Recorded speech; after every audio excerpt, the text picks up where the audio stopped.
Picks on DSTV. A fresh face alongside a host of new personal and professional troubles await the crew at Firehouse 51. The city needs a leader like you. The Skinwalker team return to investigate even more unexplained paranormal phenomena around the U.S. They can see these portals. And a doctor and a mystic join forces to help the vulnerable. I am completely prepared to follow your orders today. Stay connected to the unmissable on your home of entertainment, DSTV. No money, no connections, and no support? Can you really build something from nothing? This week on Lifeline, we're talking about how to start with nothing.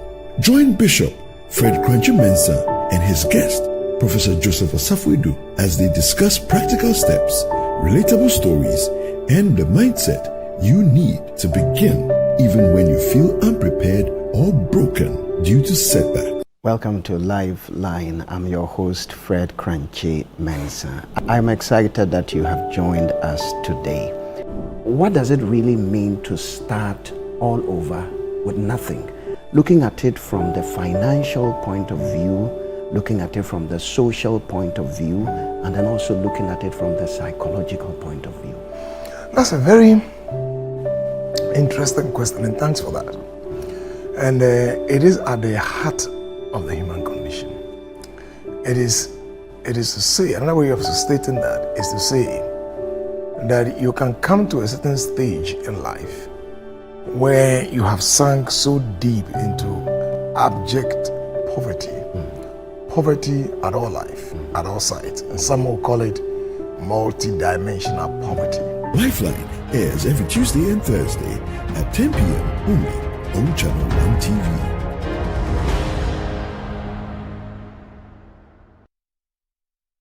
Sweden Secondary School invites all alumni and stakeholders to the 67th anniversary and homecoming celebrations. It's happening from Friday the 20th of March to Sunday the 22nd of March 2026. On Friday, How I Got There, 9 a.m. to 12 noon. Year groups check-in and roll call. Gary Sokin's competition. Cadet course ceremony from 2 p.m. to 4 p.m. All students convoy. Drive to Swesco, 4 p.m. to 6 p.m. Candlelight procession from 6 p.m. to 7 p.m. Welcome cocktail with alumni and staff of the school. Meet and greet with Compa Band performing live at the forecourt of the school complex from 7 p.m. to 10 p.m. Saturday, speech and prize giving day from 8 a.m. to 1:30 p.m. All year groups lunch from 2 p.m. to 4 p.m. Alumni dance party from 6 p.m. to 10 p.m. On Sunday, anniversary Thanksgiving service at 8 a.m. A great opportunity to reconnect with your old mates. Contact your year group president now. Semper Cum Optimus, always with the best. On this happy trip back.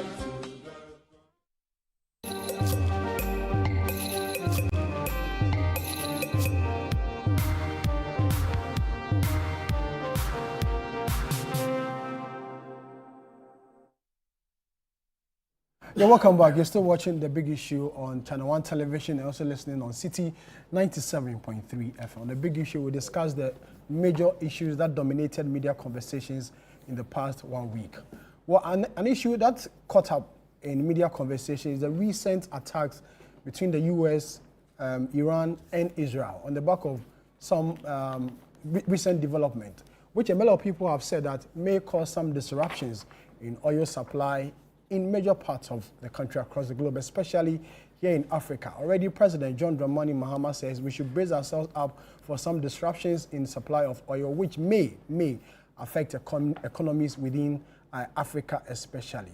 But then the National Petroleum Authority says we shouldn't worry because we have over 5 weeks of import, 5 weeks of fuel that will cover the entire country, and so we shouldn't really worry about the situation. But the question we are asking is, in the event that this attack continues, what will be the future of Ghana as far as oil supply is concerned? And you know, a major part of our oil supply, we import them. And Iran, we all know, is a major player in this industry.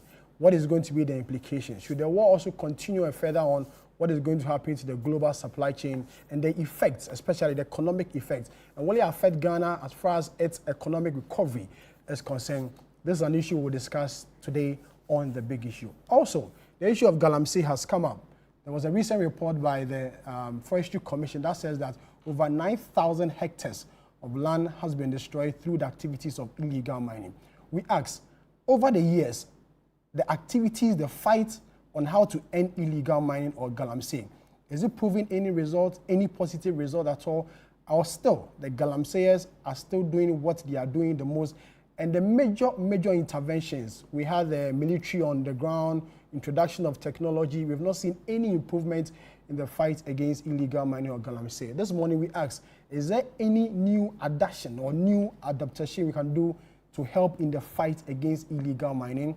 We'll ask those questions this morning. And also, Ghana is 69 years of independence. Is there anything we should be proud of? 69 years of independence. Has Ghana reached where our forefathers expected us to be, or is still where we are? So we should forget, we just be in the queue and just celebrate it every year as it comes. Or maybe, perhaps, we've not had the right leadership that will push the country to where we should be proud of after 69 years of independence. These are the issues we are discussing today on The Big Issue, coming to you live from our studios here in Accra. And I introduce my guest to you shortly. Dr. Ishmael Norma is a security analyst. He's one of our guests for today's conversation. We also have Alhaji Inusaf Hussein, former member of parliament for the Tamale Central constituency, former minister for lands and natural resources, and a former deputy energy minister under the late Professor John Evans Atamel's administration.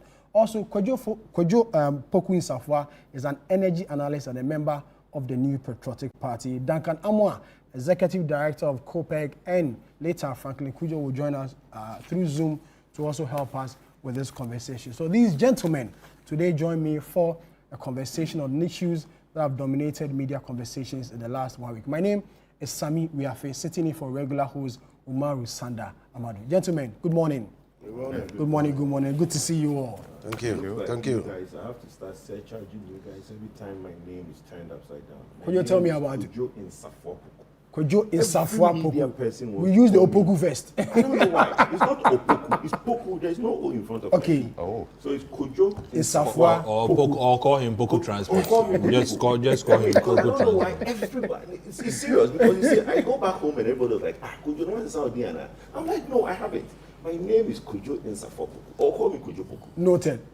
Kojo Poku. People like the Safwa, but they place it. Or Poku Transport. That's good. Let's start with the conversation. And Kojo, I'll start with you because of your background. I'm sure you've seen recent development. Iran, Israel, US, a lot of people are worried. Our president, John Dramani Mahama, said that we should brace ourselves up for possible disruption in oil supply. But then the National Petroleum Authority said we shouldn't worry. 5 weeks, we are covered. Should we still be worried?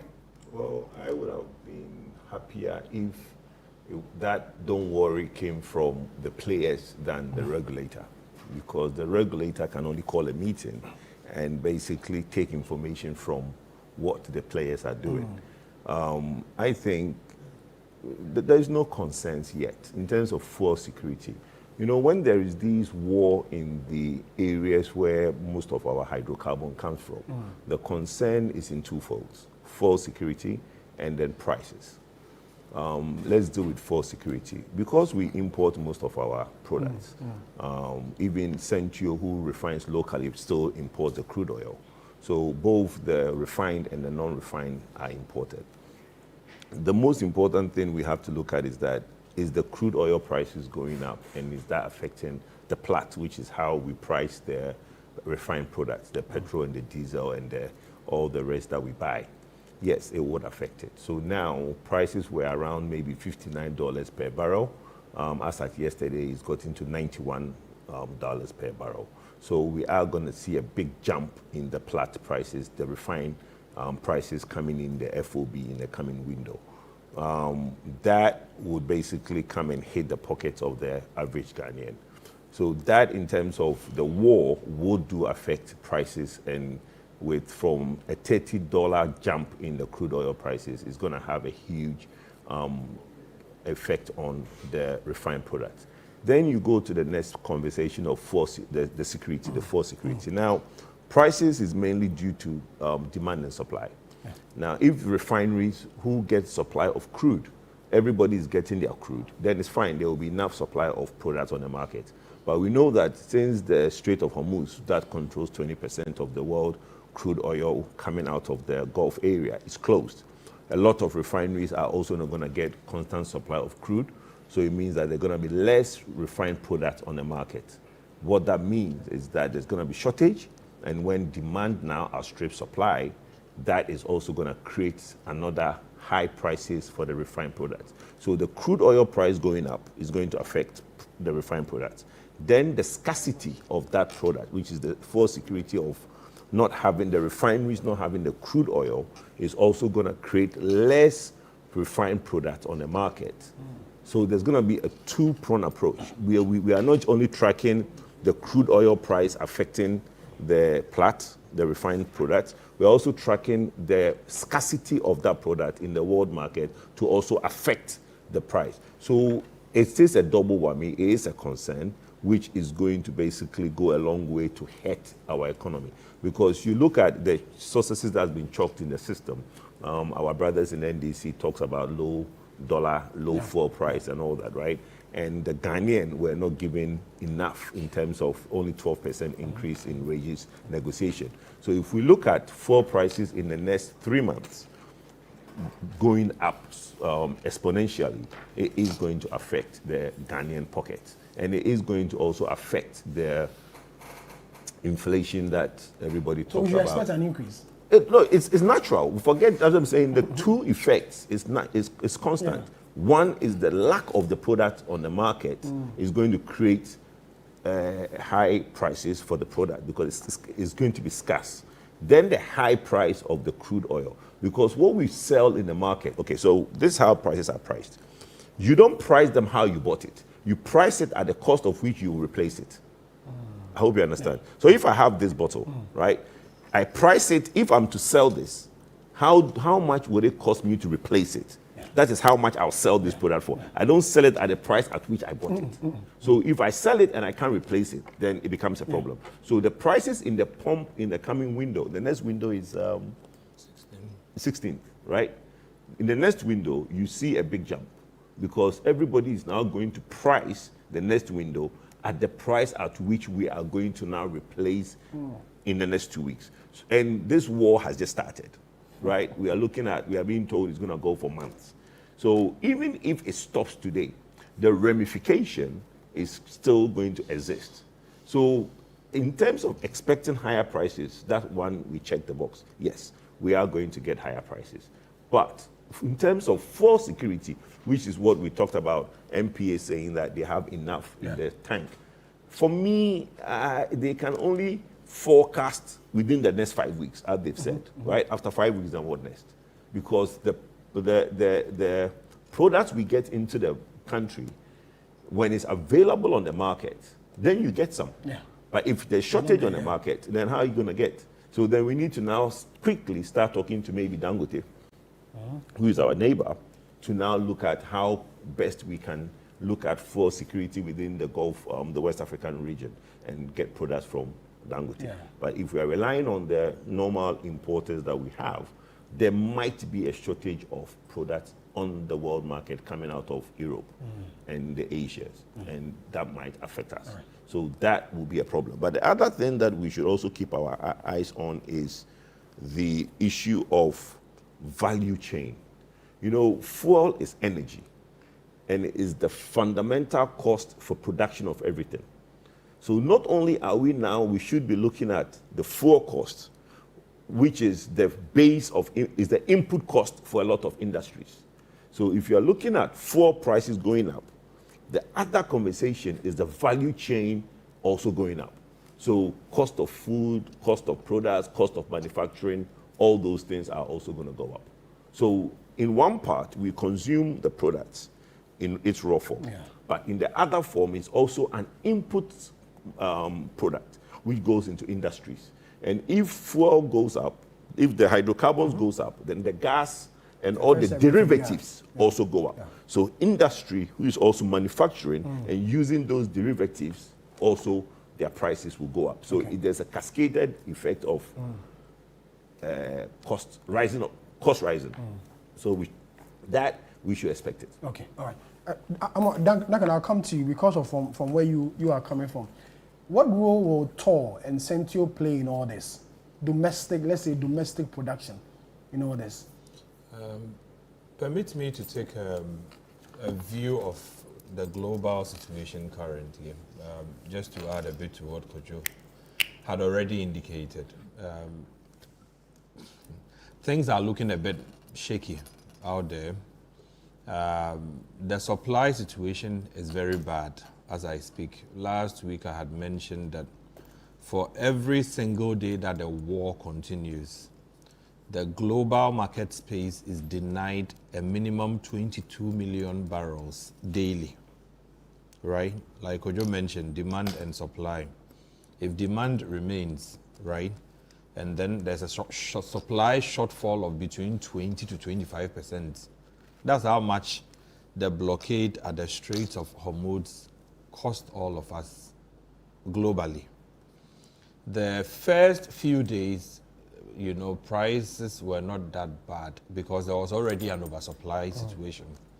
OPEC and its allies were already doing more than 200,000 barrels excess daily.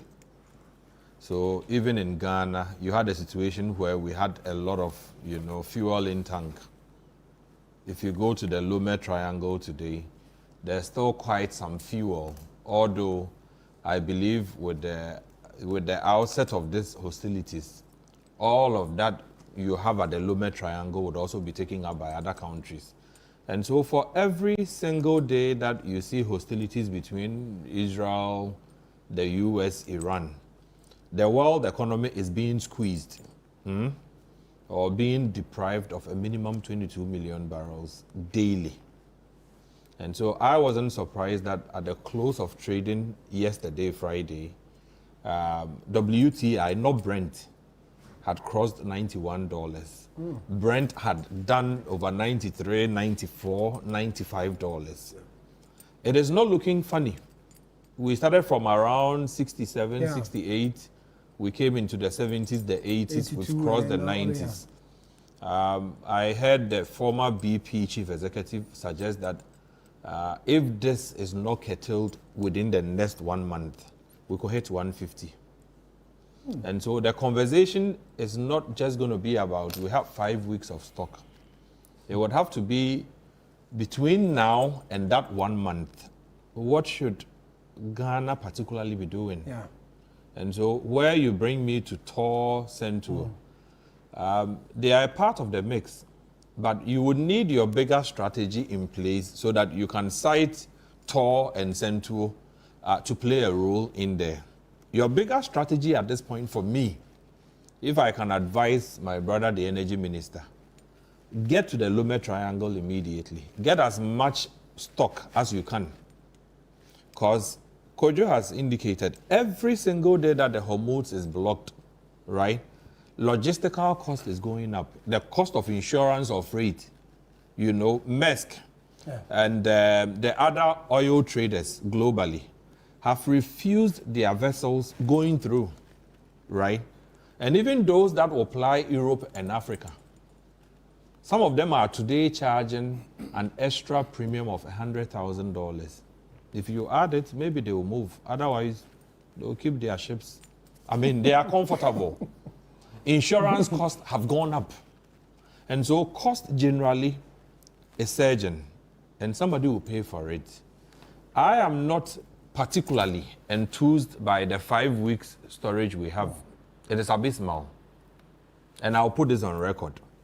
I have followed the international media a lot since the outset of these hostilities. South Korea is doing 7 months import cover.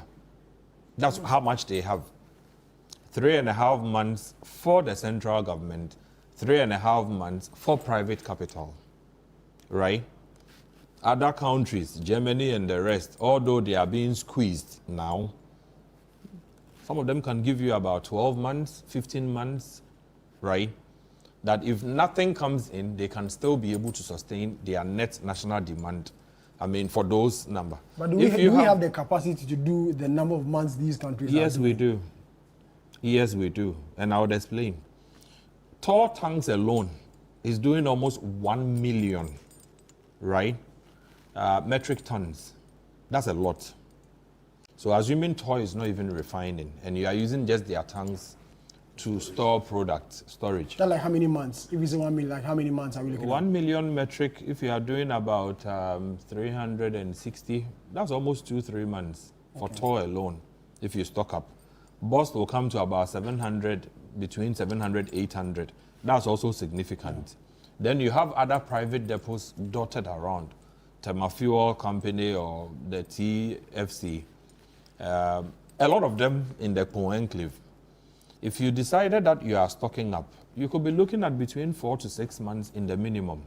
5 weeks is to say you have just 1 month. I have heard discussions this morning that suggest, okay, so if it is just 1 month, can we say that the players will hold their prices that they already bought the products for before the 90-91 upsurge for the next 1 month? The answer will be no. You see, I have advocated all along that we should get a reserve margin and give to Bust. A reserve margin that is controlled by the ministry and the government. We pay all kinds of taxes, funny taxes on petroleum products, but nothing for strategic stock. It is worrying, Sammy. You see, a time like this exposes you to not only grave danger, but grave harm that could be caused to your economy. Sammy, if you remain a price taker, right, that only depends on what Europe is giving you, what the Dubai Asia bloc is giving you. Sammy, in times like this, you will pay higher premiums, right? If you had a situation where we had a reserve margin fund, okay, that is generating, let's say, 50 million Ghana cedis a month. Because for petroleum pricing, every 1 peso would yield a minimum 4 million Ghana cedi. I mean, either saving or expenditure. So if you are doing just 10 pesos, and each month you were saving about 40-50 million, and that money was simply to buy products to store so that Ghanaians can have something to fall back on, industries can have something, your economy generally can have something to fall back on. These are the benefits you derive. I would explain them, I mean, in 2 ways. One, the central government can insist that I bought products to store when Plat was 500. Plat that used to be around 690, 700 before the start of this window. Today is above 1,000. So it's no joke. So we might be seeing the missiles flying, you know. For some of us, it's like a war movie. They've bombed here. This has happened here. But this is a country that has not planned. And so look at what we are discussing. 5 weeks of cover. Not enough. 5 weeks is 1 month. Sami. Okay. If the war protracts beyond the number of weeks that the US itself is saying, there will be absolute trouble. But even within that space, if you have 5 weeks and the war began, we are almost in the second week, right? By the third week, which is the following pricing window, the BDCs will not come and sell at less than new premiums. Because they will need to recover costs, like Ojo said. Okay. They will not sell anything below the Plat prices that pertains. Because the product we have in tank in Ghana currently is private capital. Okay. There's nothing for the central government. Okay. And that should be worrying. Okay. Sami? Thank you. Doc, before I come to you, let me take the take of Alhaji because he served as a deputy energy minister before. Alhaji, what should Dr. John Jinapor be thinking now? Well, I think that basically I need to comment Duncan and Safwa, Opoku, the case man. They've laid the situation very, very bad from the private capital point of view. And that is the situation. Also, when I heard the MPA say that we have 5 months cover, 5 weeks, 5 weeks cover, yeah. I said they must be thinking, what happens after 5 weeks? And to think that way, you must start it now, because the war is not going to end in 5 weeks. Now, estimates by the United States itself puts the war beyond 5 weeks. Okay, so you should know that we are in for a long haul. Now, so 5 weeks is 1 month. Now, that's why Trump is now saying that, well, the best way out of this situation is for Iran to surrender. Completely. Which you don't see happening. Now, and Boko is very, very right. And then Duncan too. I mean, when 20% of the oil, international oil, passes through the Strait of Hormuz, we don't source our oil through that route. No. But what will happen is that because there's a restriction, it will affect the price. Okay? And when it affects the price, it will not only be limited to the oil that is going through that way. Sure. It's international. Basket. It's a basket. So no matter where we source our oil, we are going to be hit by price. Price increases. Now, then he talks about a Lomi triangle. But what will happen? Because the Strait of Hormuz has not been blocked, people are going to start looking for other sources. So even though they have enough oil in that triangle, people are going to look at that. And it's safer. I mean, those in Europe who have benefited from a shorter distance from Asia to Europe will now be looking to see whether they can get their oil from Africa. So that's going to drive the price. For government side, government should be looking to see, well, can you go into some form of strategic sourcing for our oil immediately? Can I get government to government arrangements? Because this war is not ending in 5 weeks. And how do I do that? One, on government side, to ensure that oil or crude will come in, or refined products will come in to continue to be available for Ghanaians. Price will go up, whether we like it or not. In fact, in Bangladesh, price has already gone up. Okay, it's gone up. And in Miami, they are rationing. They are rationing. They are rationing. If your car number is an even number, you move on a Monday, and then Friday. Yes. And even the on odd that numbers will move this particular day. Even on that day, if your car is even, you can only buy a certain quantity of fuel. You can't go beyond. You can't go beyond. Thank you. So the people are already taking prudent measures to ensure that they will have enough fuel to outlast, or at least to mitigate whatever hardship will befall countries or their country if this war protracts. And then we have to deal with inflation. Fuel is the major driver of inflation because it goes into everything. It goes into everything. I mean, when we were saying that, well, truck drivers should reduce their prices, immediately the fuel price comes out, that argument will now be invalid because they are going to recover costs. So it will go up. And cost of inputs, production will go up. So it will, if the war protracts, it will affect our standard of living, whether we like it or not. That's why many people are worried. America, sometimes I say that, well, I think Trump played it smart on us, on the whole world. When he took Venezuela first, before going to Iran. Why? Mind you, Venezuela is #1 proven reserves. Iran is #3 proven reserves. So when he took Venezuela first, it meant that he had guaranteed himself some level of supplies.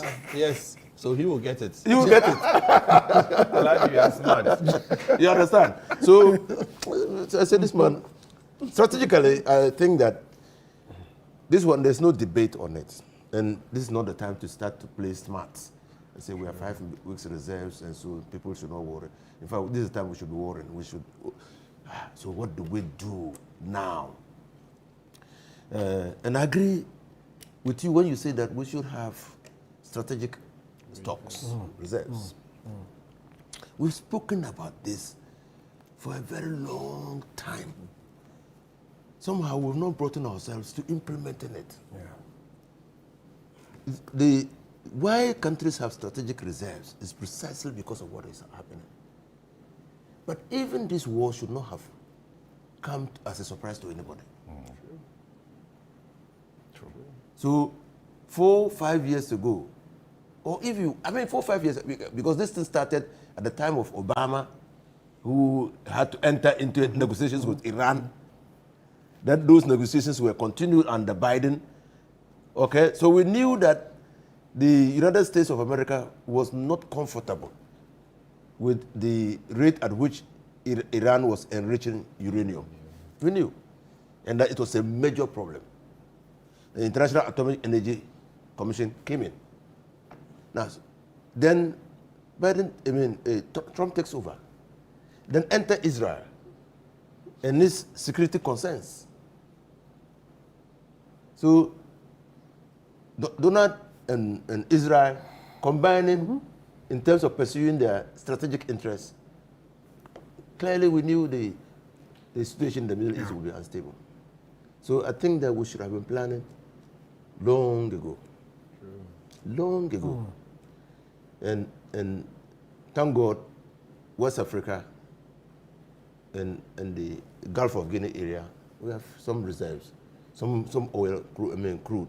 And our government, in times of need in the past, you know, we had to run to Equatorial Guinea. Sometimes we had to run to Nigeria. Yeah, so I think that we should activate those things and see those levers of power and look elsewhere to see whether at least we can assure ourselves. Okay. But as for the price of oil, we are all, if you want to bet, you can bet that. We should expect it. Dr. Norman, I'll come to you. Was this attack really necessary in the first place? Was it really necessary?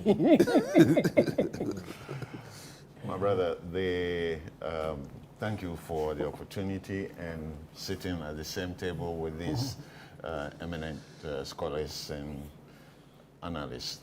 We are church drivers, so he's a church driver. We are church drivers. He's a church driver. Analysis is more scholastic than you can ever think of any economist. From the point of view of the United States of America, the attack was very necessary. Okay. The reason is that Iran has actually come after the U.S.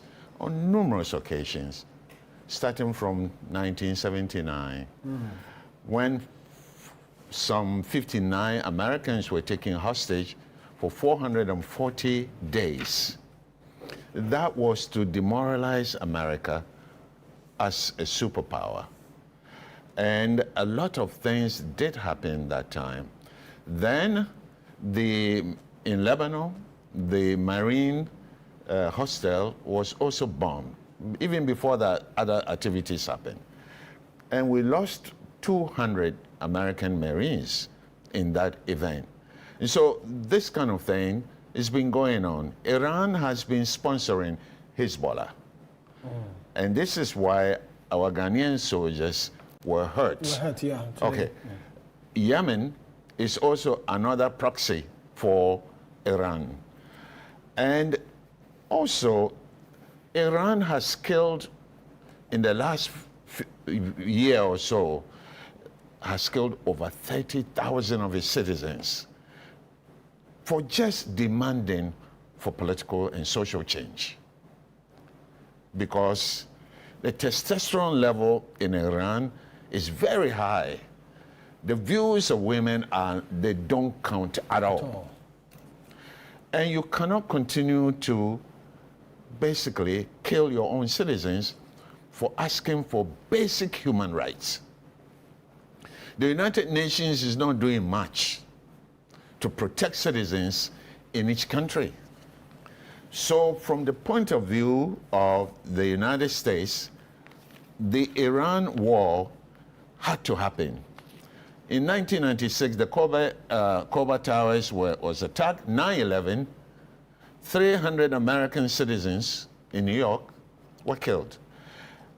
And Iran in 1983 sponsored attack on U.S. Embassy in Beirut. 19 diplomats died. And in 2023, Hamas attacked Israel. Some of the dead were U.S. citizens. And I can keep on going on. And I think The Americans that were captured in 1979 were 52 of them that were kept for 440 days. So Trump saw that Iran's administration is a bit weak. So the whole thing started with the bombing of the nuclear facilities. That is just a ruse, that is just a cover to really try to demolish the ruling system, because the goal is not only about regime change, the goal is also about control of oil in the area. But they didn't want to make the same mistake as Bush did with Iraq. Yeah. And that's why they are covering it up with regime change. But the purpose, as we saw from Venezuela, according to honorable submission, just to protect their supply of oil. Now, America cannot just sit idle and have things happen like that. And they've been very successful in many, many ways in the attack. But it's not going to be the end. It has the cost to society, the global economy, is too huge. We're going to feel it. But Trump said, if the price rise, let it rise. I love that. Because he is well covered. Yeah, he secured but himself the rest now. of us. This morning on CNN, Trump said he's going to make a provision for $20 billion for insurance for the tanker, the ships, the vessels through the Strait of Hormuz and other places to be able to move so that the supply will continue. I think he is very much aware of the consequences to the world economy, because on the stock market, every stock has dropped, not just in New York, but in just about any of the big capitals in the world. So was it right for America to attack Iran? Yes. The talk that Iran will never surrender is full of testosterone. Your people are being killed. Your cities are being destroyed. Thousands of rockets have been launched on your city. How long do you want the destruction to continue? Israel and the United States say they are now going to do the next wave of attacks. I don't know when this will stop, but they want to intensify the attacks on Iran in order to bring them to the table. Iran is also destroying a lot of cities in communities in Israel. But what I don't like about what Iran has done is trying to implode other nations into the war in order to put pressure on the United States. Well, when you do that and they also respond, there will be no Iran anymore. It's a beautiful country, even though it is very difficult to get in and out of it. But I think sense should prevail. The United Nations is not doing what it's supposed to be doing right now. The world powers are not doing that. It's as if everybody is afraid to pull the parties together to talk, because it is only by coming to the table together and discussing their issues. Trump wants to be part of the regime, the new regime, the new leadership. Well, that's not his role. That is not his role. That is an exclusive domain of the sovereign powers of Iran. Why do you want to be part of it? You don't have the right to be there. Is it because he did in Venezuela and no one spoke about it, so he feels he can do same? Was he part of the role? He wasn't. The vice president took over. Well, how was he part of the party? He wasn't part of it. He was. He ousted Maduro. Yeah, let's go in there, pick the guy out. The vice president. I'm saying that you would have been part of it. You would have been part of it if you skipped the person who was naturally to be there. But the vice president took over. So how are you part of it? It's a natural progression. In fact, they needed his permission before she could take Well, over. either or, for me, where I sit, if a vice president takes over in the absence of the president, how can somebody say they are part of the process? But that's my logic. I'm just saying that if you skip them, let's say you brought the defense minister to be president, then you say that, no, I chose. But why are you arguing with Trump or what? Trump himself says that. They now have he wants, government he wants to do in Iran, what he has done in Venezuela. There's time, we all to find out. He has installed the government. I think the earlier they end this war, the better. Because on both sides, a lot of Israeli cities are being destroyed. But they don't want the media to cover it. But Iran has been quite open to allow BBC and CNN to go there and show the world what is happening. My fear is that the United States is going to go to a real non-kinetic warfare by undermining the electronic devices, water supply, electricity supply, and a railway system, traffic light system, because anything that is controlled by electronics and by computers, they can easily undermine it and stop it from operating. Who is going to suffer? It's not the power brokers, the elite members of the Iranian society. It's the average Joe Blow or a Fiamensa on the street that's going to suffer. So for me, I want this thing to end as quickly as possible. Because if they go to that level, this is why Russia has promised Iran, if you need supersonic equipment, we will give you. North Korea has also made the same commitment. I wish these powers don't come into the whole thing. Because if they come into it, America will not hesitate in deploring possibly a nuclear warhead. Donama, thank you very much. Let's go on Zoom and get a view of Franklin Kojo. He's the president of Imani Africa. Franklin, thank you very much for your time. The conclusion and takeaway from the table is that we should brace ourselves for the long haul because things will get worse in the coming days, weeks, and months. Well, good morning, my good friends in the studio. Can you hear me? I can hear you loud and clear. All right, great. You know, I like my good brother, my good senior, who just spoke. Name Brad. Anyway, Dr. Norman. You know, we need this. Dr. Norman, we need this type of laser-focused analysis.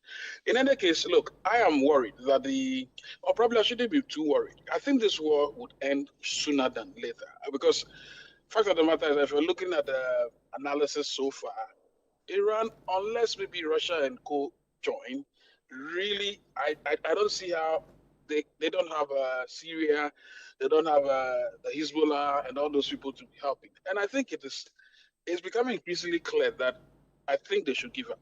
I really think they should give up because if they stick to the notion that they will die together with all sorts of people, I think it is reckless. And I think Trump, I've always said that war is a senseless war. But the way it's going now, is dominating, or two people are dominating. And frankly, the carnage is too much.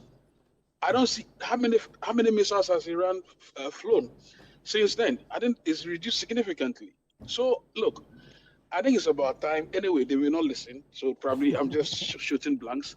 But it's important that we also brace ourselves. And I think the conversation that happened, Duncan and Onabuenusa race, very, very also important. I think this whole idea of, how do I call it, national sovereignty when it comes to certain strategic, should I call it resources, it's really about time. And I think it's doable. Duncan has told me without number that boss should be giving some leverage so that they can stop war.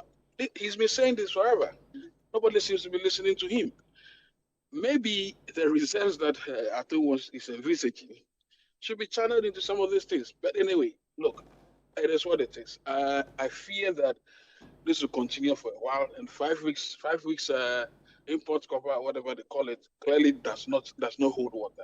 I don't think it will help us at all.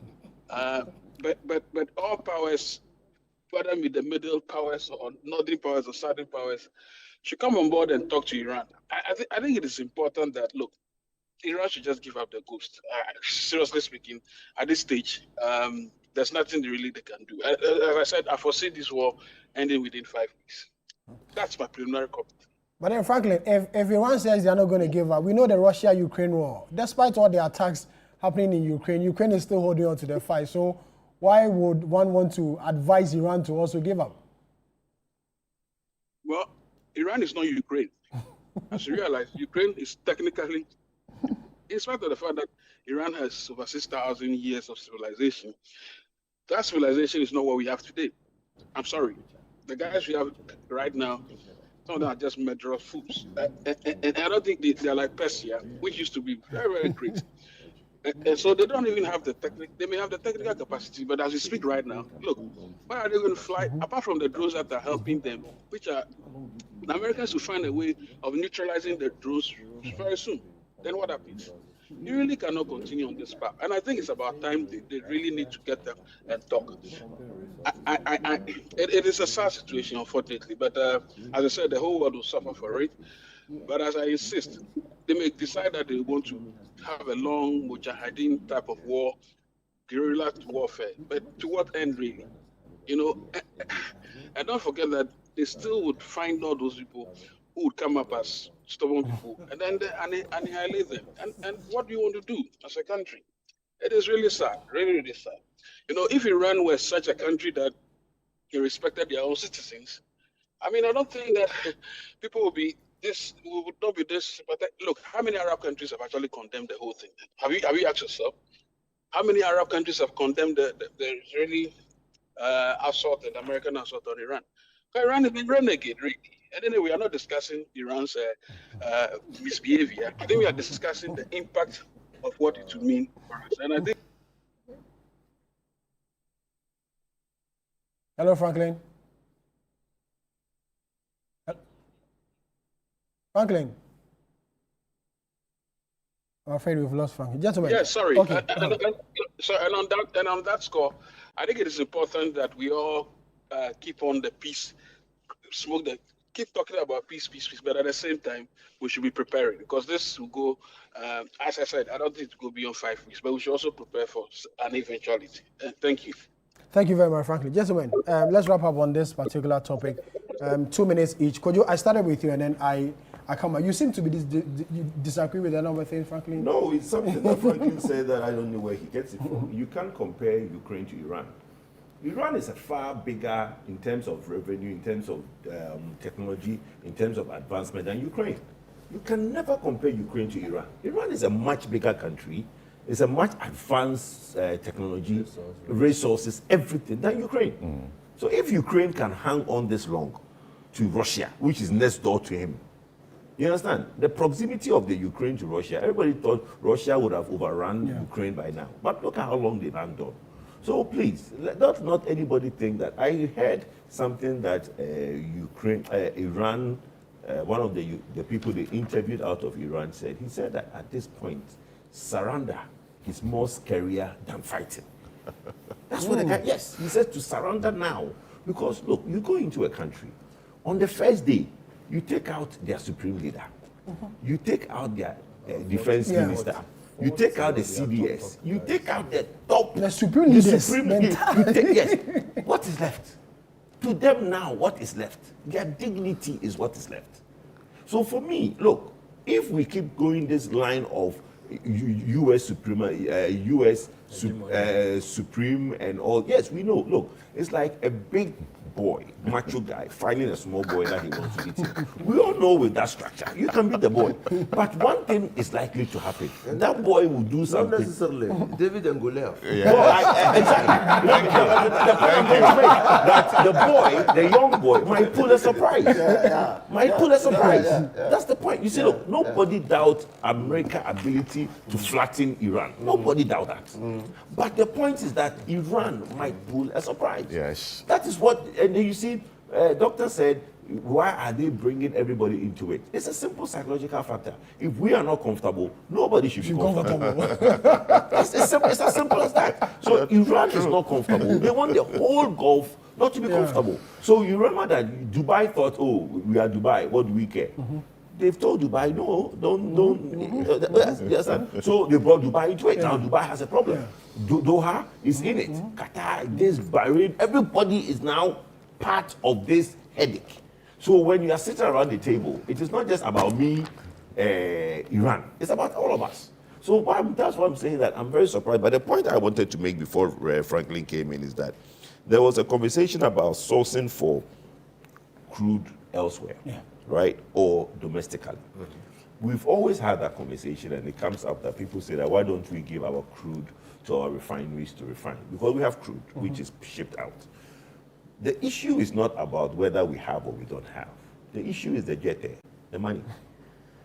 Because bear in mind, when we ship our crude, the money to refine there is a law that governs our crude oil shipment. The PFMA has certain structure, the Petroleum Holding Fund, and all the things that we do with our crude. The Ministry of Finance sits comfortably waiting every month, every quarter for the receivables from our crude oil for all the other things that the law has earmarked that we use our crude for.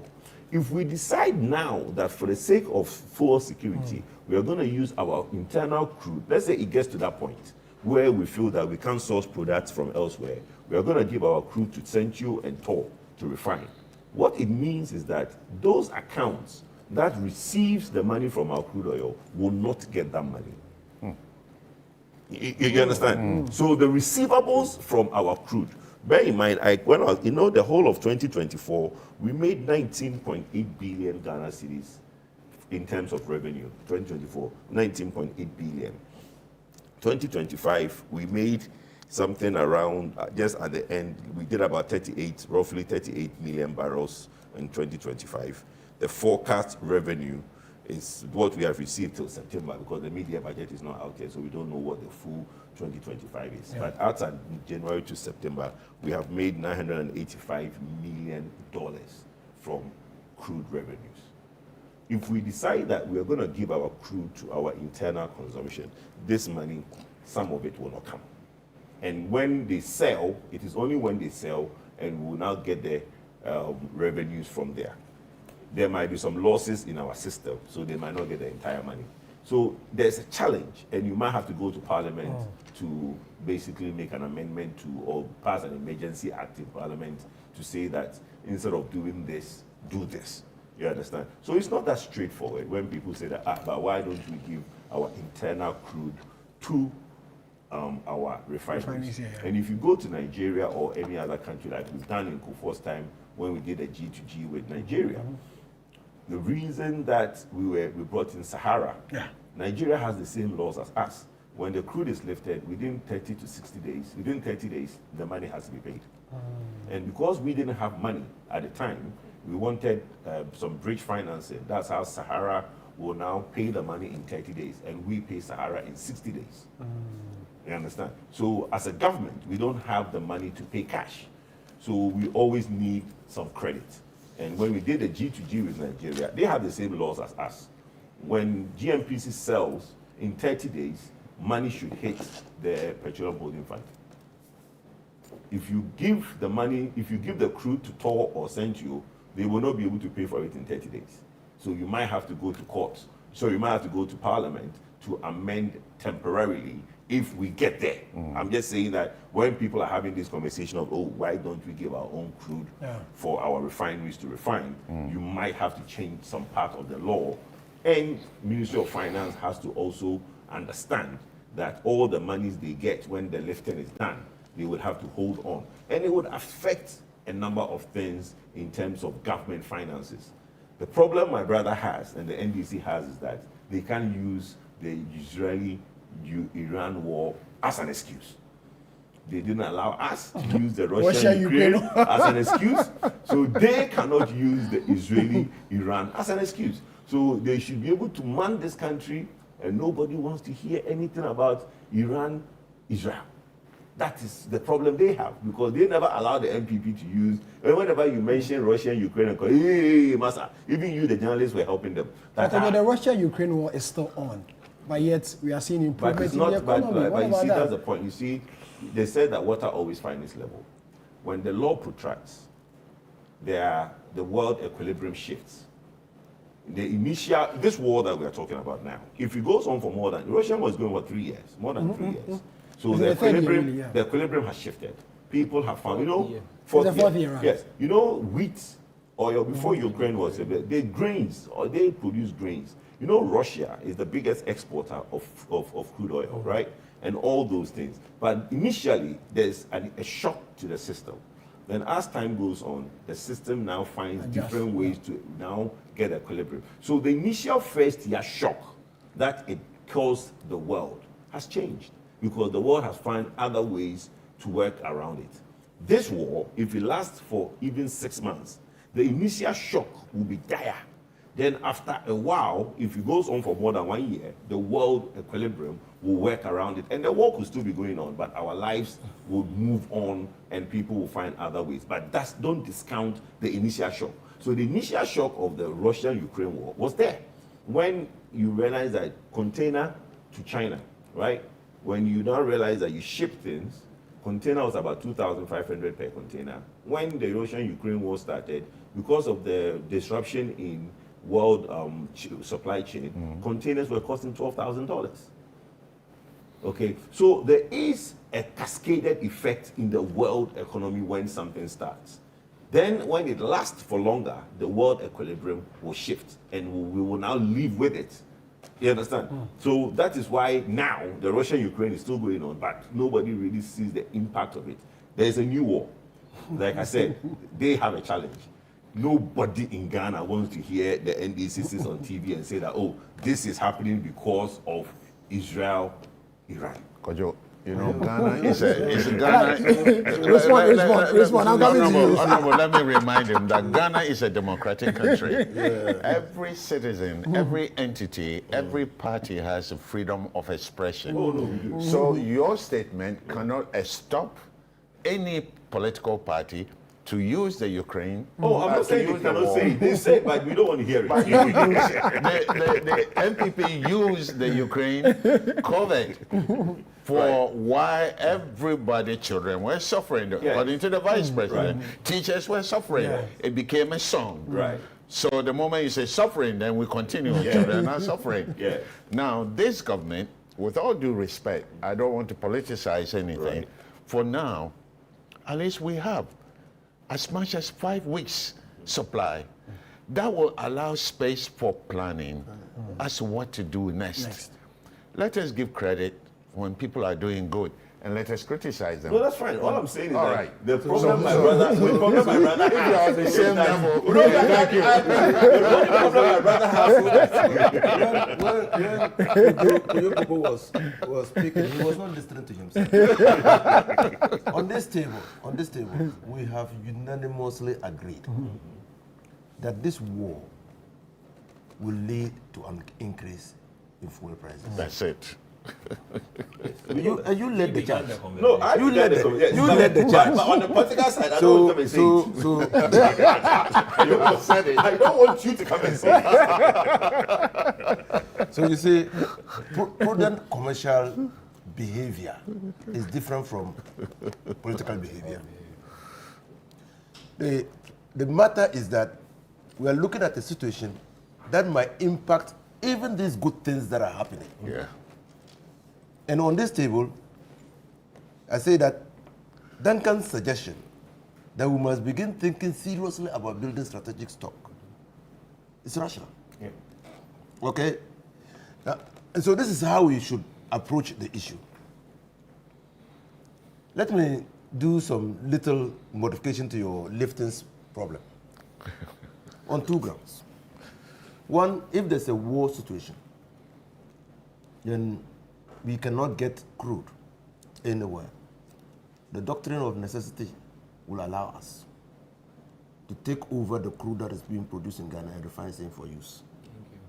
That's the first thing. The second thing is that if things were even normal, in the liftings arrangement, we have one lifting in that arrangement. That is our lifting. We can decide that we want to refine our lifting. And that will not disturb the fiscal regime at all. They do not. The partners only lift on our behalf, sell it, and bring us the money. We can decide that, well, this time. It's just the same arrangement that goes to royalties, the big mining companies. We are entitled to royalties at a certain royalty rate. We can decide. We want the product, we don't want the money. You can decide that way. So it is not a question of going to law, to court, to parliament to amend. It's just that we can exercise a preemptive right. It's in the law. Now, the second thing is Sahara. Yes, it's true. But now I see where the gold for reserve idea came from. Which is what? You see, they brought in Sahara. And Sahara only told them, and you have to understand how the business is done in Nigeria. It was the Nigerians, it was not Ghana, that suggested that Sahara should lift the oil for Ghana. No, should give the bridge financing. It was Nigeria. Yes, I know, but I'm saying you didn't have the money. You don't yeah, have so the money. I'll not talk about the political economy of that. Yes. I'm not talking about the political economy Yes. of that. Yes. I'm just saying that it was Nigeria that said, well, if you want us to give you oil, you must deal with Sahara. Okay, you go. Yeah. So Sahara said, so we'll give the brief financing. Nigeria will sell it and take 30 days. You and for us, we can take 60 to 90 days. 60 to 90 days. But that 60 to 90 days was not free. Of course. We were paying interest. Yeah. So when Russia-Ukraine war, go back and look at the financial statement of the Minister for Finance then, Keno Furiata. He said, and I quote, the Russian-Ukraine war has exposed the vulnerabilities of our economy. Yes. So our economy already had vulnerabilities. And what are these vulnerabilities? We're dealing with weaker currency, we're dealing with inflation, we had deficit financing regime. So our economy was not stable at all. So when the war came, it exposed those vulnerabilities. That's why COVID came with comorbidities. We were already under heavy load. We were resurfacing loans. So the COVID came, we could not even get money again to borrow. So we were borrowing at higher interest rates. It helped in collapsing our economy. Little wonder that we went bankrupt. Okay, true. This is not the same situation in which we are. But we still have vulnerabilities. We have a lot of vulnerabilities. Oh, and my fear, the first vulnerability is that our economy is linked to a global economy. That's the first vulnerability. My fear is that the issues that would have come up in mid-year and in 2026, the Ministry of Finance will now have an excuse, but that fear would have happened anyway. I mean, what you guys say, I agree that still there. No, it has changed. No, nothing. Nothing has changed. It has changed. Okay. Inflation is now what? Oh, but those are not vulnerabilities. Inflation is as a result of the vulnerability. Oh, inflation is not a vulnerability. Your vulnerability is your ability to service your debt. All those are vulnerabilities. Now we still have that issue of servicing debt because your revenue shortfalls. You see. Inflation is not part of just allow him to make his point. Okay, you can go ahead. So sorry. So you might as well say that deficit is not part of our vulnerabilities, or you will say that our exchange rate regime is not part of our vulnerabilities. If you argue that way, and I'm saying that if you argue that way, you will be totally wrong. Because if your exchange rate is too weak, and you were dealing with that, and then Ukraine-Russia war comes. Something little drops on you. You're already limping. They're going to have a problem. True. So if your debt is unsustainable, but you are managing it, then the international capital market is locked. Your debt position is a vulnerability. True. So this is what, and I'm saying that when COVID came, we came into the understanding that you could have comorbidities. That when you have too many or underlying vulnerabilities and there's an external shock, you crumble. People died not because of the COVID, but because of the comorbidities, underlying vulnerabilities. That's exactly what happened to our economy. And I'm saying that the situation is different now. Today, and I'll take a leaf from what you just said, that because the war is continuing, we are learning. True. Because we went through COVID, as a country, we have learned. So you don't expect us to repeat the same mistakes unless we are stupid as a country. We won't repeat the same mistakes. Okay? And that is why, even for the first time, MPA has come immediately to assure us that we have reserves. Why do you think they have done that? Because we'll be thinking like we were thinking before now. And it is the responsibility of MPA to say, oh, no, the situation is a little bit different. In 2022, we didn't have that level of stock available. Now we do have. But that means that, like we've all said, we need to plan. The planning starts now. We don't have to wait until the 5 weeks or 4 weeks reserve is gone, then we start planning. No, we'll be caught by pants down. I wanted to go into the war. Like when I sit down with doctor, I learn a lot. But today, I think that there is something fundamentally wrong with the way doctor has perceived this thing. America's point of view is not the world's point of view. That's correct. Now, all of us as a people, we were colonies then. But after 1945, because of the failure of the 1918 arrangement, the League of Nations, we established a superstructure called the United Nations. And Article 2 of the UN Charter is very important. Pacific resolution of disputes. Why did they insert it there? Because they see the impunity leading to the 1945 Second World War. Okay? So when we start seeing, that's what McCartney has said, when we start seeing a rupture of the international order, you cannot imagine where that will lead us to. Yes. That might lead us to a Third World War. And that is why many people are not happy with the position Trump has taken, especially when they had forced Iran back to the table, and indeed they were negotiating. So you ask yourself, so in Iraq, the US war against Iraq, and that was a coalition, the coalition partners against Iraq. We knew what they were fighting for. Because Israel has said, and the international community had agreed, Colin Powell had gone to the United Nations to say that Iraq had nuclear weapons of mass destruction. And we know from our reading and from our understanding of what those weapons can do, that when they are in the hands of rogue states, they can annihilate us, everybody.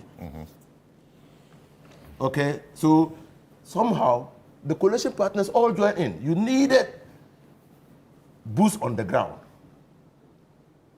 Okay, in addition to air power. So the coalition partners came in. At that time, it was estimated that you needed between 8 and 10 soldiers to 1,000 soldiers to be able to put boots on the ground. But they got it. Today, in that time, Norman Schwarzkopf, or what was his name? Yeah. Schwarzkopf was the commander. commander. Today, who is the commander? Who is commanding this action? Have they sent the matter to the United Nations? It appears that Trump has upended the UN system. And you see it all through, even his first term. You remember his encounter with Macron? See, even his first term, you could see that he appears more as a unilateralist. A bully. Going it alone. And that is our problem as the international world order, where we have come to a consensus that there should be a way of doing things. One man is diplomacy, dialogue and diplomacy, the double D, to take center stage in the resolution of disputes concerning countries, nations. My lecturer at the University of Ghana, Professor Mensah Bonsu, now Justice of the Supreme Court, said that it is not for nothing that God has given us a tongue. So that we can communicate our differences and understand each other and try to find solutions to them. When we refuse to talk to each other, we exacerbate conflicts. Okay. So that's my problem. So regime change is going to be scary. Going to be very scary. And you said it. I said it. You said, yeah, it's going to be very scary. Because you take away the command and control structures. And hand over power. To who? Like what happened in Iraq. To who? So like happened in Iraq, like happened in Libya. And these two countries never recovered. They because you have taken away the command and control they never structures. recovered, yeah. The things that makes them a nation. A nation. Probably, I thought he had learned that experience. That's why he did what he did in Venezuela. To leave command and control in place, let the system proceed as if it is still normal, put pressure on the system to respond to the concerns of the American people and the people of Venezuela in ways that will bring democracy. Okay? Never mind that the ultimate was to go for the oil. Okay? But now it's different. Now the Iraqis, when you listen to them, they are more confused. Because they do not know where to run to. True. What will emerge? Who are these people to take over? They do not know. So it is a journey to the unknown. And that's the problem. That's the problem that we are going to face. Honorable, the situation is evolving. And I believe that there is a strategy in place, and it's being laid out slowly.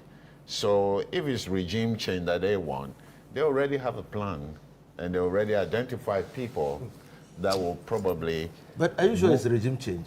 Because it's part now of it. It's part of the strategy. Part of the strategy. Yes. Trump has not told us that it's regime change. Oh, he has said it.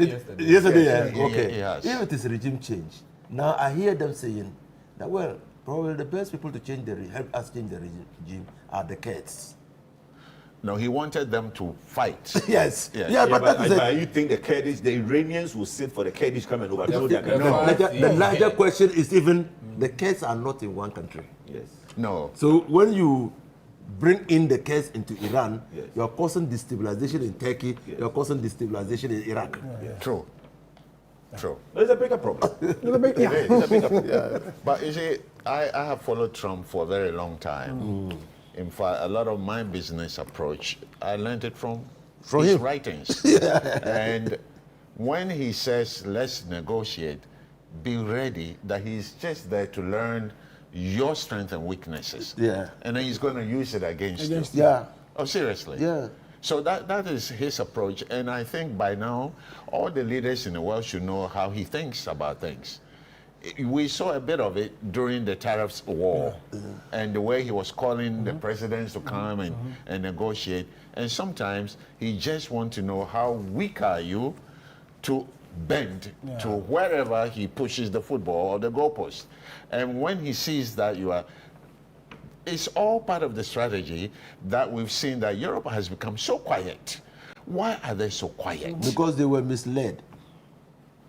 In the Iraqi... And then again... Because I had a British Prime Minister address a press conference, I think yesterday. He said the U.S. can use its bases to attack Iran. Or to support Initially defensive. Yes. Initially he declined. In the beginning he declined, Trump but now he's trying to play ball. Offense or an attack. Yes. Trump actually took on even Spain. Yes. And called them names. Yes. You see? Which you don't want to repeat. The global system is none safer with what happened. No. The global system. No. And listen, Sammy, in all of this discourse, you know who the biggest beneficiary of this war is? Do you know? Tell me. Russia. Oh, yeah. The biggest beneficiary of what is happening in Iran now is Russia. And I'll tell you why. Kuwait is supplying 70% of gas to Europe. You know, when you hear Iran deploying missiles towards Kuwait, there's a reason. Kuwait has had to go under force majeure to shut that gas processor, which is probably the mainstay of their economy. So the gas is no longer going to move from the Middle East to Kuwait. The next biggest shot to supply gas to anybody in Europe is Russia. But it's under sanctions. Wait, the US yesterday has decided to release some of the sanctions.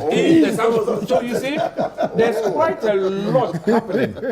So while Russia may not be in a hurry to go in fully with, weapons, although they are also secretly helping Iran, because some of the missiles that you are seeing today, some of them, the drones, the 20,000 drones, that is fast depleting the THAAD. The US, their air defense systems. Yeah. You are building between $1 million to $3 million an air defense system that shoots, a $20,000 drone. So eventually, you may get to a point where the US itself is tired. Because per the BBC's report, it is costing the United States of America almost $1 billion daily. Yeah, to do that. Yeah. And you wonder whether the American economy would want to suffocate under this sort of pressure. So don't be surprised when you hear the Senate of the United States vote 53-47, right, to now block some of the war powers of Trump. But they were not successful. Well, at least they got now. For now. You see? Because it's not hitting anybody's pocket for now. Yeah. So When they see, because they don't have money. No. Look, one of the biggest You see? things is that And they owe the most. they don't have money. You owe They the don't have most. money. At that count, you see, Sammy, let me come to some of the points Kojo raised. The To wrap oil up this resource. subject. The oil resource. I do not agree with Kojo that if you decide to nationalize or to refine locally, we will not get the money. You refine, you still sell. You recoup the CD equivalent of whatever you are getting. But the challenge we have here with our refineries is that we've not again invested in them. So you have a tour under a new management working very hard to get the plant running. But it's just like you driving a very old taxi. Sammy, no matter how well you dress, how well you try to change your tires, You go to the shop all the time. You will be at the shop a lot of the time. So I would say this. Either TOR decides, right, that government would help it with, a modular, what you call a reformer chamber. Because you want TOR to be able to produce the raw 95. The catalytic. No, those plants exist already, but you would need something to modify. A desulfurizer. A desulfurizer is another thing, and a reformer chamber. Okay. The desulfurizer will take out a lot of the sulfur content, The PPM will come so down. that the diesel you produce can be cleaner. That's what we import from Europe. Yeah. So while the BDCs are comfortable bringing from Europe, those refineries can give you 10 ppm. TOR has been configured to do 1,500 and 3,000 ppm. And the higher the count, the dirtier the product.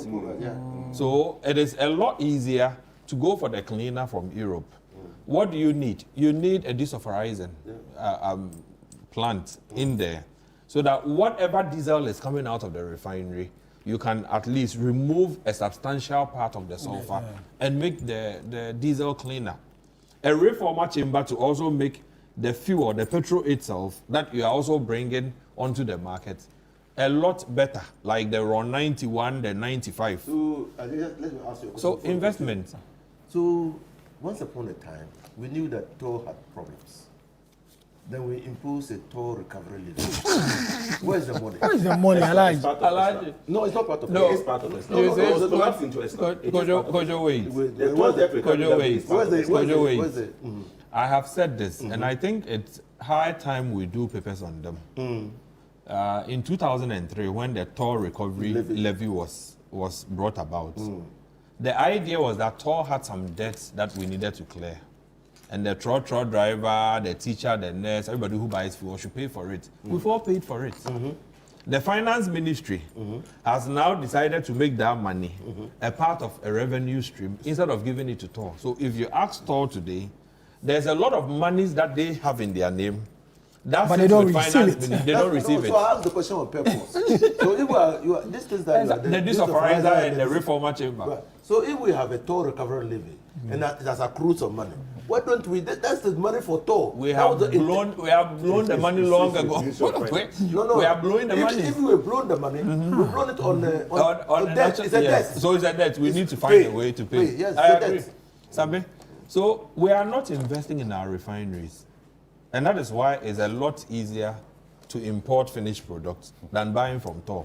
Look, if you put Tor on stream today, whatever it will produce, you cannot consume in Ghana. And I'm putting it on record. Yes. For petrol, for diesel, the standards have way moved past what the plant was configured to do. And so though the management is pushing hard, working hard to try to make the plant, viable, whatever you put in there, if you need to bring it out, you need to blend again.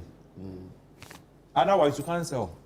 You are doing 10 ppm or 50 ppm for diesel. Tor is doing 1,500 ppm. And the 1,500, if you put in your car, clearly you are going to get a lot of harmful emissions because sulfur is very harmful. Even when you go and they're filling your car and you stand by the pump. Yes. You smell exactly. Yeah. So we have failed to invest. I am asking my bigger brother, the Honorable Finance Minister, pay a closer attention to your refining in Ghana. Yeah. It's important. Yeah. Right? The countries that advance, they put their refineries ahead of every other thing. They don't want to spend hard cash, the dollar you don't have, importing finished product. If you have a refinery, you can produce them locally. And you can even get, at the end of the day, that's what I wrote for my master's in petroleum distance. When Tor was built, Ghana did not have crude. Yeah, crude at all. Tor was built as a tolling plant. Exactly. And now, so many years down the line, we now have crude. Now that you have crude. We don't have but the problem for what Duncan is explaining, right, and it's the point I've always made, and that fits into the politics of when the NDC came and said that the MPP government tried to sell Tor. Nobody tried to sell Tor. The decision. Duncan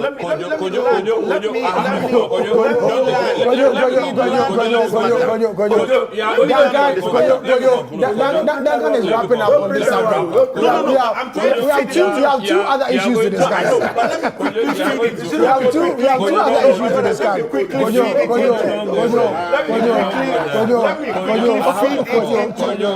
He's saying something.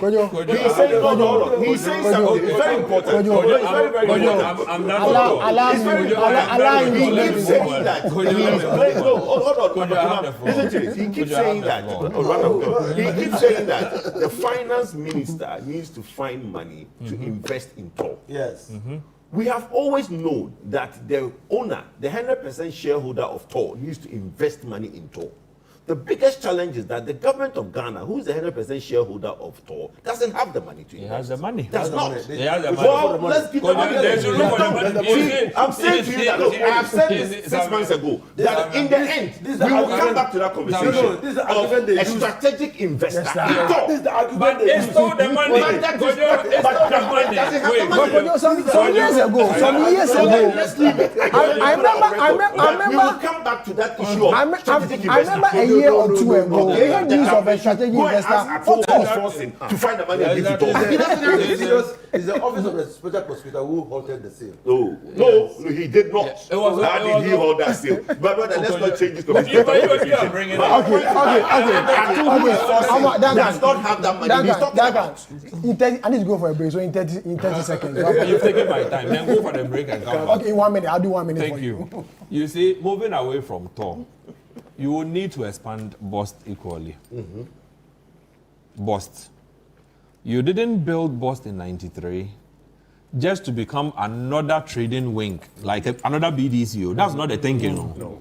So when in the past I hear BOST come to us and say, oh, we've made profit. I only tell myself you've lost your way. It's like you sent your child to school, right? Mm-hmm. Then he comes back to say that, oh, they caught some grass cutter in the bush. That's not what I sent you to do. Come back to me with a report, right?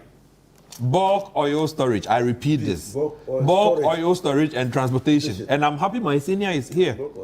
You've been given a clear, well-defined mandate, right? Develop a bulk storage, facility, right? And add transportation, pipelines, railway, if anything, to be able to move products across the country. We've deceived ourselves. I got to a point, we were saying, now it's no longer bulk oil storage, it's bulk energy storage. See, Sammy, I'm sorry. Get the money if possible. Invest a little also to expand the facilities at Boston. So that tomorrow, when other countries are talking of 7 months of cover, you would not only have about 10. You can talk about 15. At least 5 months. But when you are talking of 5 weeks, it tells you how badly you have failed to plan for your people. You see how useful Trump's attack is for us? You said? How useful Trump's attack is for us? Listen, the writings have been on Ensame. You see, beyond even the war situation. We had a meeting. We had a meeting in Boston. Yes, we've discussed with them. Just this about 4 or 5 months ago. We've discussed them. On certain margins that should be moved. Okay, I need to pay bills. You see, just a minute, thank you. Go and come. You're still watching The Big Issue live from Channel 1 Television, live on City 97.3 FM. We'll go for a quick. When we come back, we'll discuss Galamsey. We are told that over 9,000 hectares of land have been destroyed through Galamsey or illegal mining. How do we deal with this issue? And have we lost the fight against illegal mining?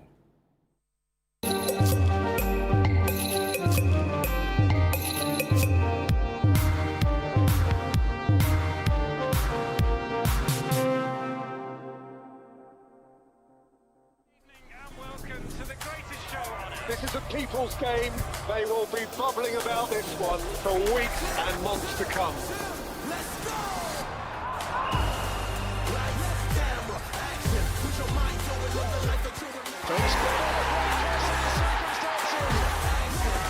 It's on SuperSport all season long. Pay your subscription today. Dial *759#. Available on DSTV and GoTV. The Ghana Exim Bank is 10 years old. Hooray!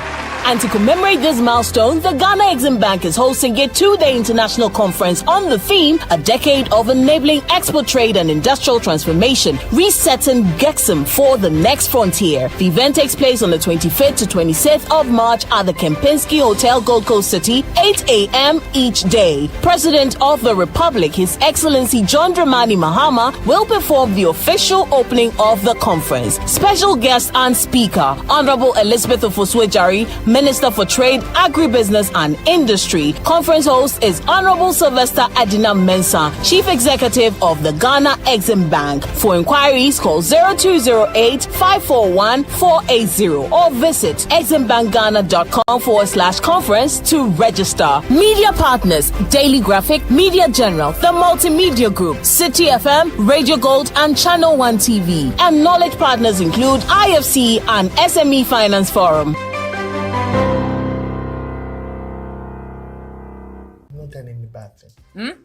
No, I can't do that. Your room is very. Oh, Mommy, Daddy, she went to my room. She didn't keep long. She just went in and she's coming back and she has come back. Who they say? Who they, madam? Guess she went into your room to deposit some charcoal. Of course, I know her. She's Salma, the charcoal seller's daughter. And she's a political science graduate from the University of Ghana. That too, I know. How do you know all this? Oh, her mother, the charcoal seller, has a banner of her graduation picture on her kiosk. Salma, you are the best in my life. Oh, yes, you did. You are, I love you. The Blank Saints, coming soon on Channel 1 TV.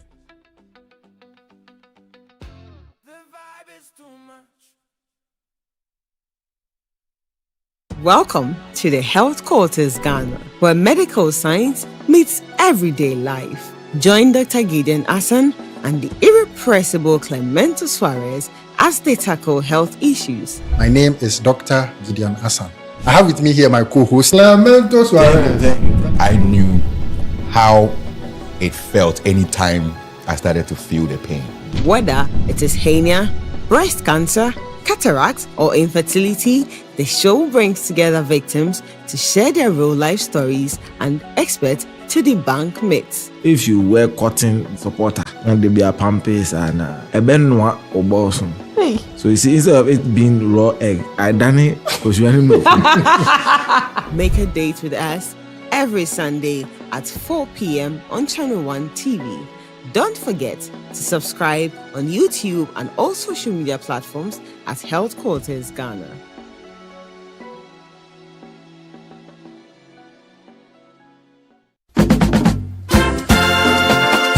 Feel the energy and reconnect with your roots this March at the Back to Your Village Food Festival 2026. Join us for a celebration of Ghanaian culture and cuisine from all across the country. Northern, Akan, and Southern villages will all be represented. It's more than just food. It's about culture, family, and memories that last a lifetime. Let's come together this March to discover the flavors that make us who we are. The date is 28th and 29th of March 2026. Venue is the A4 Sutherland Children's Park. The time is 10 a.m. through till 6 p.m. each day. Interested vendors can register by calling 0205-973-973. The Back to Your Village Food Festival is powered by Channel 1 TV with support.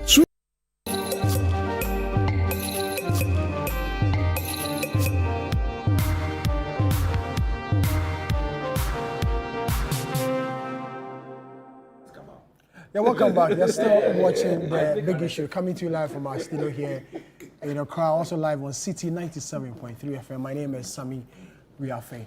We're going to discuss Galamsey. We are told by the Forestry Commission that over 9,000 hectares of land have been destroyed between the period of 2021 and 2024 through Galamsey or illegal mining. Since 2017, a number of policies, programs, and initiatives have been implemented to fight illegal mining or deal with illegal mining decisively. But then over the years, looks like the fight is failing. Looks like people are still actively doing Galamsey or illegal mining. The political effect, is it that the politicians or the political leaders or the political heads are not serious enough to deal with this issue of Galamsey? Or maybe there's something that needs to be done, a re-strategy or re-strategize in getting this whole fight of illegal mining against Galamsey, on. So we deal with the continuous destruction of the environment. But before I come to the studio, let me go on Zoom and pick the final thought of Franklin Kujo on the first subject, which is the Middle East attacks and its effect across the world. Franklin, if you are still on, your friends here in the studio believe that it's about time we revive the Tema Oil refinery so that we don't get, I'm afraid Franklin Kujo, I'm told, is not on Zoom. When he comes back, I'll get his final thoughts on this matter. Alright, I'll start the next subject with you. Okay, my producers, I'll give you the opportunity. I'm told Franklin is back on Zoom. Let me get his final thoughts on this conversation of the attacks currently underway in the Middle East and its economic impact here in Ghana and in Africa as well. Franklin, yes. Your colleagues here in the studio believe that it's about time we revive the Tema Oil refinery, so at least the effect does not hit hard on us. Well, indeed, why not? It was with euphoria when the Tema Oil refinery was announced that it was coming back on stream. I mean, I was given a courtesy visit. I think Duncan and I were supposed to go, but somehow I went earlier. And I saw the tremendous work that had been done. At the back of my mind, I felt that there was going to be some constant flow of resources, which is the crude. It looks as if that has stumbled a bit. And so I'm yet to hear what management is planning to do. I hear the president suggested that he was going to help do one or two things. I think we should get that thing quickly. And what Duncan says exactly is what we should be doing, including Mr. Honorable Inusa. I think, and Kojo, it's important that we treat Thor as a vital asset. And it's important that we find resources. Probably now we should run faster because, as you all know, each day you wait, there's that problem. So I think the store thing is probably this is the best time. Actually, we should, the conversation should have happened earlier, actually. And then, of course, bust. And so I think they must be used for what we actually wanted to do, and not politicians, milking it. And it was nearly sold, almost sold for scrap, really, under the last administration. So I think this is the time we need to really make it. And I think the leadership there is a serious leadership. And the guidelines from the likes of Duncan and Inusa and Kojo, they should be able to do well, really. I agree entirely that we need that. Should we bring in the private sector to help? Because it looks like government alone is unable to revive it. Well, it's not about, when you say private sector, do you mean private sector coming in as in money? A private investor. Okay. Well, why not? I mean, clearly speaking, his money has no color except when it is being handled by government officials. Then its color changes and all kinds of things. So, unfortunately, I think the best thing to do is to have private capital, not the chronic capitalist arrangement that we nearly had, which nearly sold that thing for scrap. We needed real private sector people. Some of these people give capitalism a bad name. Some criminals running around claiming they are private sector people give the capitalism a bad name. It is a good system if you get the right people, you have the right government that doesn't want to become avaricious and eat from the private sector, ask bribes even ahead before they join forces. And that I see with this current administration. I don't think they will do that. It's important to get the private sector participation. And indeed, I remember when I met the gentleman, Combat, nice name by the way, Combat, with a K. I think Combat was clear as to what he needs to do. And I did suggest to him that, look, you also need significant private capital. The challenge he tells me though is that, some of these also come on the back of all kinds of deals. I said you should be able to see through. You're a lawyer as well. So see through, tell the president, look, we can't have this guy, we can't have this guy, we can't have this guy. And I suspect that, as Duncan says, even if we didn't have that private sector readiness, somehow there are so much money that we taking in the name of Thor. Probably should say, maybe we should go back for that money. But look, we need a serious investor. But at this stage, I would rather the investor has probably 45% and the state has more because the current management is the right guy. The right guys are in power. And I suspect that if you can tweak that thing a little bit, with a serious private sector capital, please. It's not just anybody who walks about who is a private sector person. Some of them are vampires, so it's important to get the right guys. And I suspect the right guys will come. It is possible. It's possible. Frankly, without that, they will burn in cash. Stay with me as I begin the next round of conversation. Galamsey, we are told by the Forestry Commission that between 2021 and 2024, over 9,000 hectares of land, was destroyed through illegal mining or Galamsey. Have we lost the fight against illegal mining? Because we know the fight started from 2017 till date. We still have people actively engage in Galamsey or illegal mining. Should we just give up? Should we just give up and say, Charlie, I'm sorry, Abre? My brother, we don't love ourselves. I don't think we love ourselves at all. And I think what is really happening is funny. I mean, this is my first time we are hearing the equivalence of, 9 or 10 football fields that get destroyed every day. Which is why I find it a mockery when the EPA or somebody suggested some dechemicalization as some sort of so. I said, we are just laughable characters. Look, we know the people. The president recently said, and I think the president needs to be harder as well. We know if he knows the people, well, go for them, go for the big guys. why we tell? It's like, what was it? Aesop that said in his fables that we hang the petty thieves and appoint the great ones into office. I mean, the greater ones are lurking around, engaging in collusion and all of that stuff. And we know everything that occurs in you think the military, they don't know. They know. If even the police know. If they are looking for you, Dr. Norman will tell you, if they are looking for you for doing something wrong, they'll find you. Even if you are middle left, they'll look for you. Are they trying to say that these people, we don't know all the people who are engaging in Galamsey in a defined territory like Ghana? It's akin to being told that, oh, we are there and some elements of space, aliens are attacking us, we can't see them. Really? That we don't know all of this. So the responsibility goes back to the state. We accused Nanado for sleeping on the job. Well, he was an absentee landlord for a long time, by the way. So we accuse him for sleeping on the job. But I think they were running rings around him. I suspect Nanado probably was the only person who was not engaged in Galamsey. I'm serious. From the Jubilee at that time, who didn't know anything about Galamsey because they're running rings around him. John Doe, I think John knows a lot of the people who, and like he said recently, we know those who engage in Galamsey. You know, so we should go for them. Let's not wait another tragedy. And then please, no decriminalization, please. They should stop that joke because that thing, unless you finished everything and you want to treat the water, maybe at the source. Otherwise, it's like trying to quench fire in a large estate, and then you alone holding some very rickety airplane, and then you are spreading fire across. The fire will consume you as well. So please, it is important that we get things. We are tired. We are tired of talking about. And there's something suspicious, by the way. You know, it looks to me though that the fact that this has not become an uproar, we are not angry so much. It's simply because maybe Naimos is doing this where we are not hearing so much. They've been doing some good work, but it appears though that the goodwill of this government seems to be peppering all over some of these evils that are still continuing. And as we hear from the likes of the president who says, look, Galamsey is still going on, we need people. Mr. President, enough of the talk. The honeymoon is over. Get to work.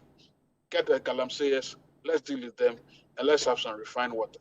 Because we can't go on like that. I mean, look, oil is going to swallow us. We may not be able to pay for oil. Then the next thing you do is even water, you're not able to pay for water. What is this? You know, we can't do these things to ourselves. I think we are tired of talking about it. We should just deal with it. Deal with it and go ahead with it. I asked my in-law, she's my in-law, the EPA boss. She's married from my hometown. I asked her, Madam, you said this 30 million you are going to use in refining. What? By the way, whose money are you going to use to do that? First of all, I don't think it's our money. Secondly, but you said you fight before you became. You were given the nod. You said, oh, you just go there like Commander 45, go there, go with helicopters, go with guns blazing, and you eliminate. What happened to that approach? Well, she didn't answer that question. She said, oh, this one is like they are trying to do some test and all of that stuff. Charlie, enough of the joke. Let's get to work and get this thing done quickly. Thank you. Franklin, thank you very much. Kojo, I'll come to you because the period under review is under your administration, which is the MPP, because that's the period under review as announced by the Chief Executive of the Forestry Commission. Looks like your administration did absolutely nothing. 9,000 hectares.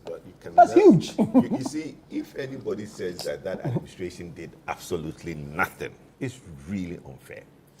Look, let's categorize Nanado's reign from 2017 to 2020, right?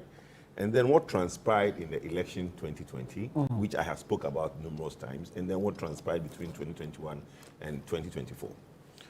When MPP came in 2017, Galamsey was a serious problem. Because look, I go on the Ankobra.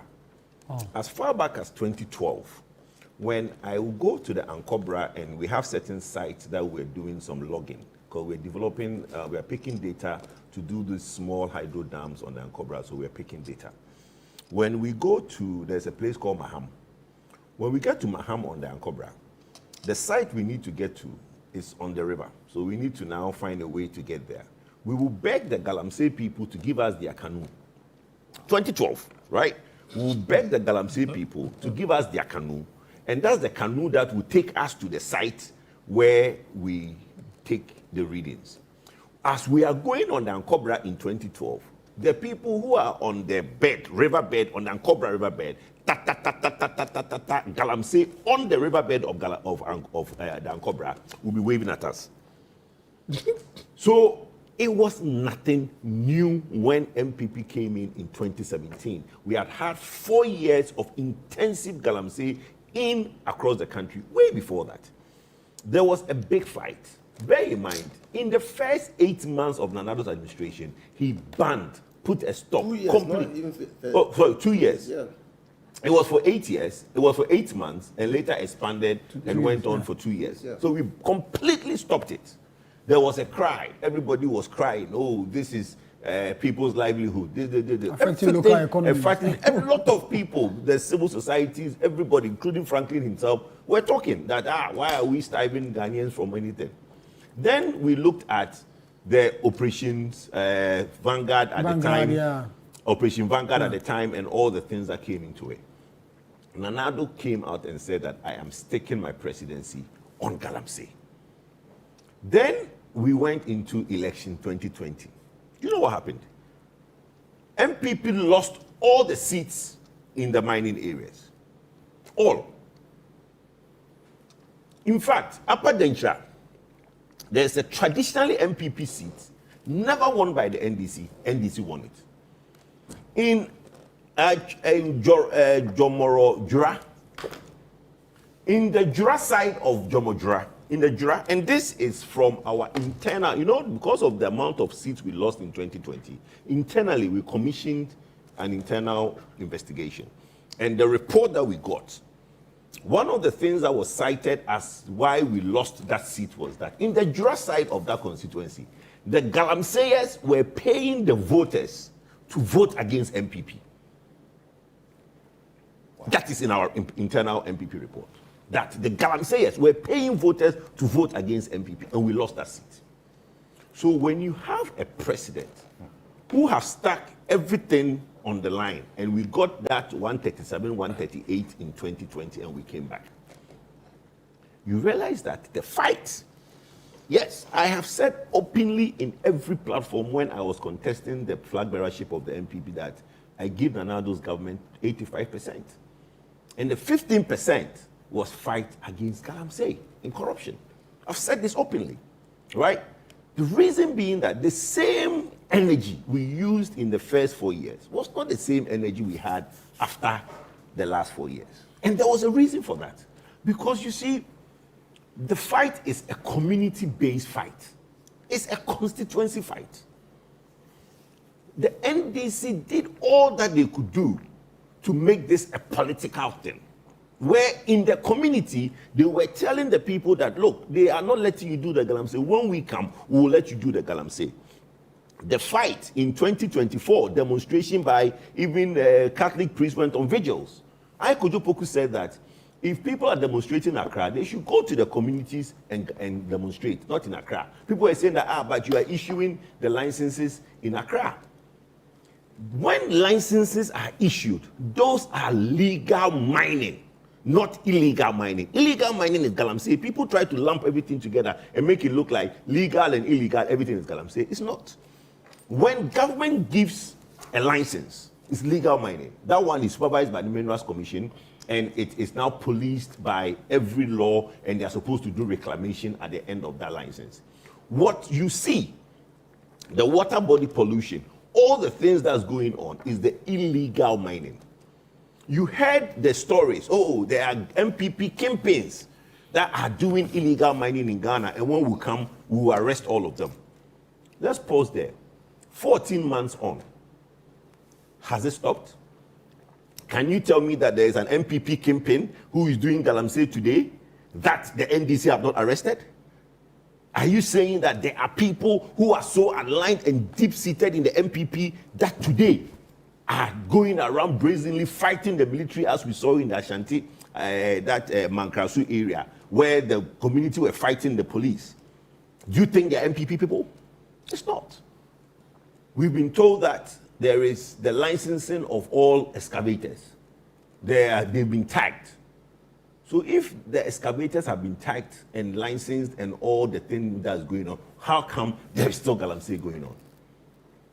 To make it worse, last week we heard that Bole, the president's own backyard, is now rampant. That's uncontrollable. Why? Because it is not about the Jubilee House. It is not about President John Mahama. It's a fight between the constituency chairman, the DCE, and the community. My area, Asankregwa, every day I get a call. I have a huge tract of land, about 250 acres. My border, my neighbor, right, the main neighbor, he's giving his land to Galamsey. I've gone there and told everybody that, look, if anybody steps on my land, there's going to be a problem. So they don't come on my land. But from time to time, I'll get a call. Hey, could you, even me that I sit in Accra, I'm getting phone calls. Are you telling me that somebody can go to a community, put an excavator in a plot of land, and nobody knows in that area? It's not possible. Me and you cannot go to any village in this country, start in my brother Honorable Fuseini's town, go to his farm and start doing cassava in his farm. Do you know how many calls you get and how me and you will be beaten in that village? Even if we try that in that community. It's not possible. So you see, the point I want to make is that we have done unnecessary politics at the constituency level.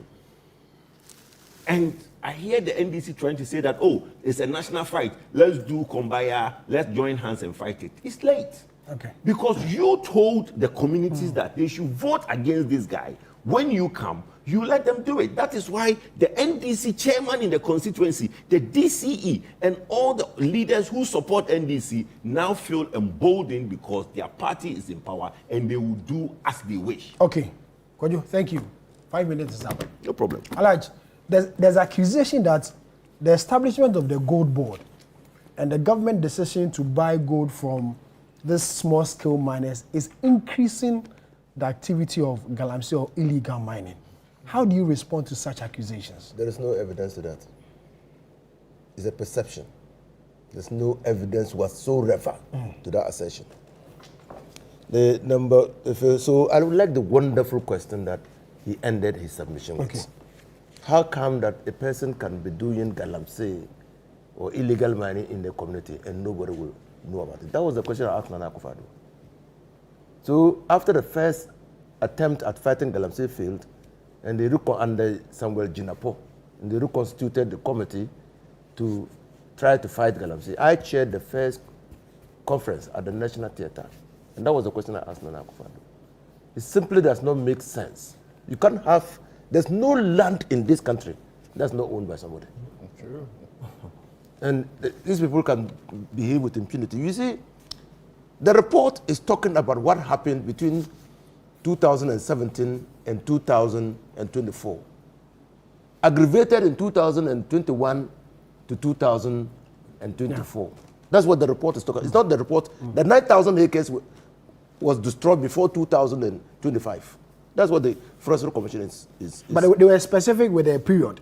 Yes. 2021 to 2024. Yes. Yes. That is when 5,000 more was destroyed to add to the earlier destruction. 9,000. Yes. Now, but how did it come to this? Kojo, I'm happy that you have been a very active person in MPP and you have spoken against the way they dealt with Galamsey. On this table, let me say again, when Nanado and his government decided that they were going to ban small-scale mining totally, for 2 years to sanitize that area, I told them that they were going to make the activity go underground and that they will fail. And they failed. Between 2017 and 2018, when small-scale mining in all its forms, whether legal or illegal, was banned in this country, that was the time Ghana exported the highest amount of gold from the small-scale mining sector. So how was it happening? On paper, banned. But so people who had political connections were now mining. And then they were exporting the gold. You know how the amount of money that Ghana lost directly from the gold that was smuggled. And the environmental degradation that we have been saddled with. Secondly, you talk about problem was serious in 2017. I mean, before 2017, I agree. But MPP came into office in 2017. Can you mention one paragraph in the MPP manifesto that said they were going to deal with illegal mining in 2017? Before or after? Before they won power.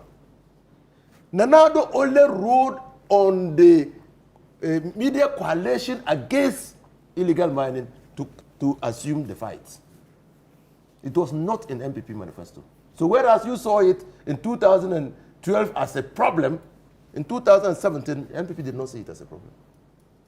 That's why in 2017, there was no, in 2016, when MPP was writing their manifesto, there was no entry in their manifesto to deal with small scale mining, including the illegalities. I'll check. You check. Check. Because I invested a lot. I just told you about the tour. The second thing I did for my master program was the small scale mining sector. Why it is so pervasive. And there is no doubt that political connections are largely responsible. Because you cannot, when I was Lands and Natural Resources Minister, I went to Denchira, Chichirwe. You know Chichirwe? Yes. Mine had collapsed. 9 people had died. So we went to see, and they were doing small scale mining. There was one Alhaji who was the owner of the pit. So we went there. Alhaji was arrested. But just at Chichirwe, the river body, there's a river body there, Pra. We went there, we saw champagne, about 7 or 8 on the river body. Larger scale. And then the DCE was following. Then I turned and asked the DCE, so what are these things doing on the water body? And what I saw was that they were marked, meaning someone had given permission for them to. They were marked, so they were taking rent. The DCE, before we came to Accra, I was in the company of a Bevlo Latte, then National Security. Before we got to Accra, the DCE was sacked. Then 2018, I'm hearing that they have found a lot of champagnes and they are burning them. You are not hearing of any arrest. No dismissal. No dismissal, nothing. Then, from Paul Boateng, after presiding over the whole thing, you sacked him. He was relieved of his responsibility. The chief of staff was the person who requested for Prumpong Boateng to produce a report of his tenure to guide the incoming committee to fight small scale mining. He provided the report. You know what they did? They put the report on the papers. Yes. The only time they went for the report was when Prumpong Boateng granted an interview and talked about the report. In that report, he mentioned people specifically. So you see, let's not close our eyes to the realities. The reality is that people have used, my own personal experience, I won't bring it. I'm telling you, sometimes it's painful. It is. Look, you arrest somebody for engaging in small-scale mining because you go and register a mine support service. Mine support is simply like what Ibrahim Mama is doing. He's not a miner. He provided mine support. So you register for a mine support service. I'm going to provide mine support for small-scale miners because we believe that if that mine support, they won't dig the ground in a way as to disturb the environment. And you have the equipment. Then you use your equipment to be mining. When we arrest your equipment and prevent you from mining, there's a change of government. You sue government, and your party pays you compensation. We get where this is going. You get it? This is what. So the impunity in our system is just too much, and we're not being honest with ourselves. I can give you a lot of examples. Because I really think that to do nothing about illegal small-scale mining is to commit class suicide. As a people, we are just destroying ourselves. The women who are bringing forth premature babies, deformed babies, the increase in cardio diseases, Today, go to Kulebo, Rena, the problems. How many are the people? Yeah. Few, but we can't even, we can't find the money to deal with them. Yeah. Can you imagine what Galamsey will do if unchecked? It will increase the number of renal problems in this country. And when it increases the number of renal problems in this country, Kulebu and other centers will be inundated. Will finally make the people poorer because they will now use the scarce resources they have to go for treatment. So I think that we have not failed.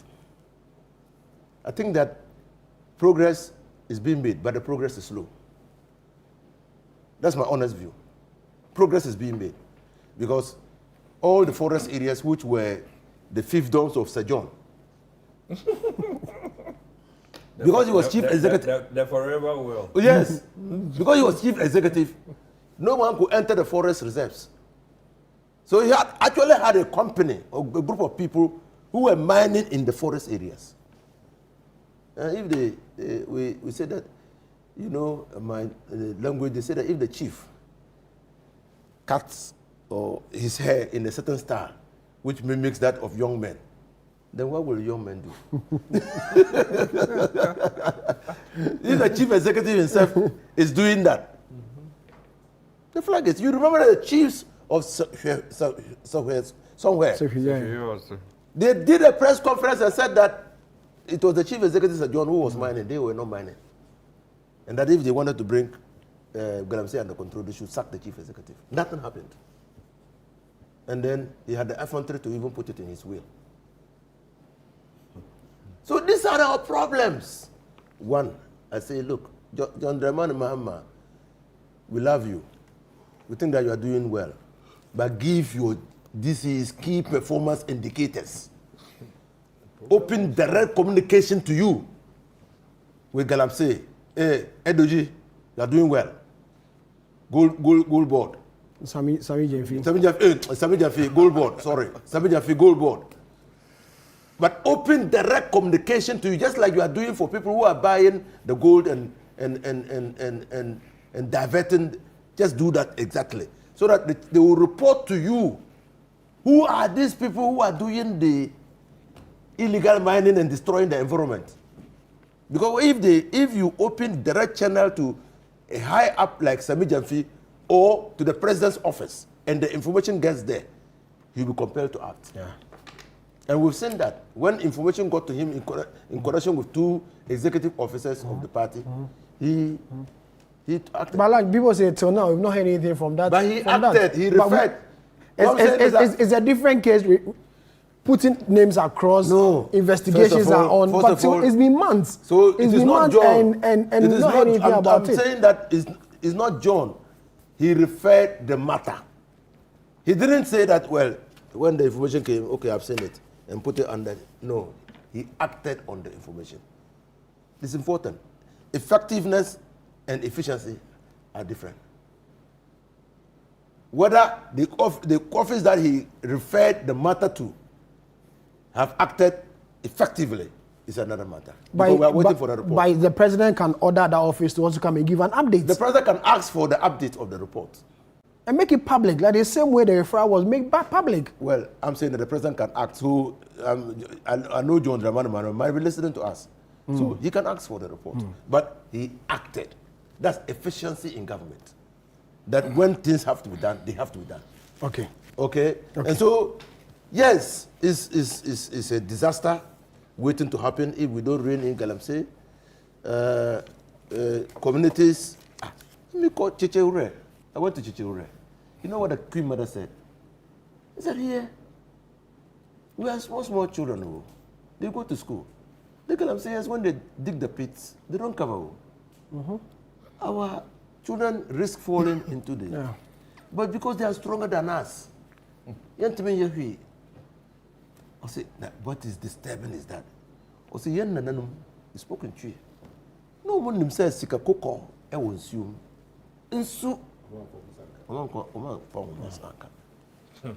And that's really the way, because last week we were told that a mother and 3 of her children died from the same pit, Galamsey pit was not covered. They've gone in to go and fetch firewood. Yeah, but you see, the irony of this conversation is that Alaji, who is a very powerful man in NDC, he's throwing his hand in the air.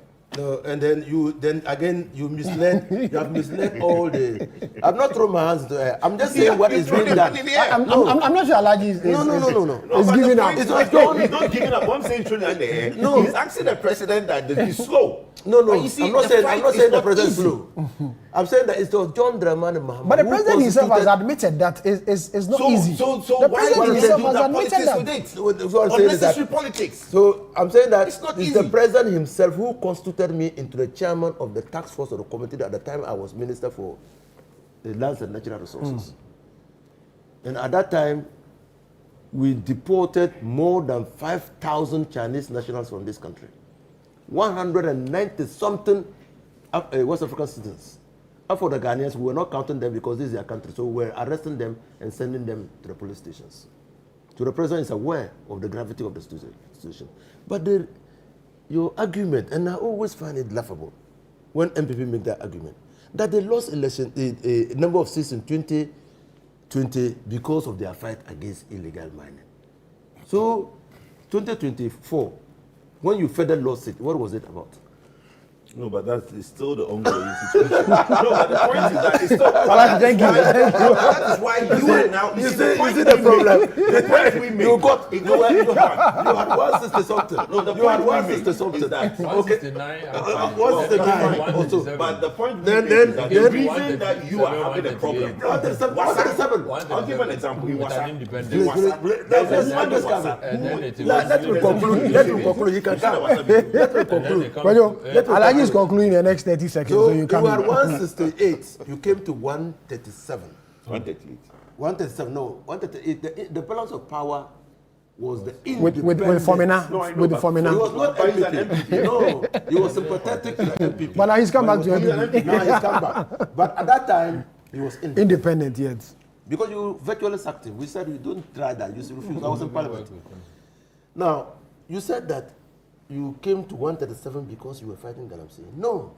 You know what happened? I'm telling you scientifically, politically, rationally what happened. Because of what happened between 2017 and 2018, where you had placed a total ban and allowed Party Hensika and allowed members of your party to be mining, the people in the Galamsey areas felt hard done by your action. So they voted against the MPP. It was a vote to punish the MPP for doing what they were doing. Okay. And the punishment did not stop. It finally culminated in decapitating the party. If you didn't go there, I'll be surprised. Alaji, thank you. Dr. Norman, Yes. I'll come to you now. Should we change the strategy? We've done Operation Horde, putting military men on the ground. We've done Operation Vanguard, still putting military men on the ground. Now we have 9 months, still military men on the ground, and we are not getting the result.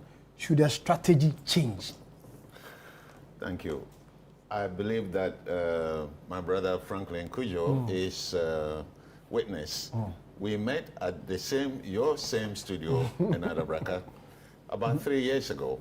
Okay. And that time, Charles Bisu was member of the panel, and myself, and I advocated that with the submissions that have been made today and other places on Galamsey, the only approach that is missing is shoot to kill approach. Because you see, when there are so many political figures behind the scene driving this whole architecture, the people that we are arresting, they don't have the power to really stop anything. But if you start shooting, These are boys who are going to get, something small to eat. if it's a war, let's shoot to kill. If it's a fight, then go to the ring. And then, like a boxing fight, you hit, I hit. And somebody decides. Power for power. I believe that it's a war. I was so concerned about the poisoning of Galamsey that I had this year, early January, I had my blood analyzed for mercury, lead, cadmium, and there was another substance that cyanide. And luckily for me, because I'm from Konongo, and I also worked in Asankragwa for a while. Okay. So I've been going all over the place. I lived in Bebiani, Obuasi. So I was very concerned. And so in my household, I said, okay, I'm the oldest in the household. So use me as a case study that if I am exposed, because we eat the same food, if I'm exposed, then all of you will be in danger. It costs a lot of money to do this kind of study. And luckily for me, the result came out very, very good, to the point where I was surprised that of all the years I've been eating kotomre and all of those things, I still wasn't exposed to any of these. And I was within the internationally established minimum ranges. But I have advocated for shoot to kill for a very long time. Because how many times we have to discuss this issue again and again? Then the human rights issue is also coming. The human rights issue. What about the damage they're causing to people? People being born with no genitalia, with one eye, with no arm. Isn't that a human rights issue? Sometimes when public health is at play, the individual rights can be suspended, as we saw during COVID. The government has a right to suspend the community right, a smaller community right, which is the Galamsey community, for the broader community, which is all of Ghana and beyond. Our food exports are being subjected to a lot of scrutiny overseas by European nations because they are finding a lot of chemical residues. So what are we doing? I don't like talk. I'm a military-oriented person. Action. Yes, I want action. So that we don't spend so much time spewing verbiage. Shoot to kill. We can see with drones, we can see where they are hiding, we see, and the people who are backing it, financiers, will withdraw. Who should do the shooting? The military, the police, the military is there. Give them the authority to do it. Train some of the Namos people. Go, give them guns. Sometimes when they see them, they're running to where? Isn't it going to be blown into a full war? Because we know, I'm coming. Because Let it be. We know some of these Galamseyers also go into the bush. They are not prepared with very sophisticated guns. Use drones to see where they are and evacuate and decapitate them. I really believe that we're not approaching it with the strongest possible approach, or arms and weapons and determination, political will, to really end it. Because it will continue. The way we are going about it, this will continue for a very, very long time, to the point where a lot of the younger generations are going to be exposed to food poisoning. Today, there are certain food items in Ghana I don't eat for fear that I don't know where it is coming from. And so for me, I want to have the freedom to eat whatever I'm being offered. And because of that, I've also restricted my diet to certain areas only. Why? Because I want to continue to live, and when I die at the right time, then I can go in peace. But I don't want somebody's exploitation and profiteering to kill me. So for me, I think the government is a bit of cowardly in terms of approaching the Galamsey fight. I like the way Trump is doing with the war against drugs, bombing the boats, finish them. Doctor, Trump is not a good example. He is a very good example. It's an extreme case. Depending on where you stand. Depending upon where you stand. Because it's not a good example because he is the president of America, mighty superpower. Too many. He is not amenable to the ICC. This idea of shoot to kill is not original. In Parliament, Joe Wise was the first to bring it up. Yeah, he pushed for it some time back. In Parliament, I was in Parliament. I was a minister then. He said, Inusa, why not you shoot to kill them? so this thing has come up severally. But Duterte's employed the same shoot to kill. when he was fighting drugs. Now he's answering questions at the ICC. Yeah. No, his was too excessive. But it will be same. It will be same. Okay. And it will be a full-blown war.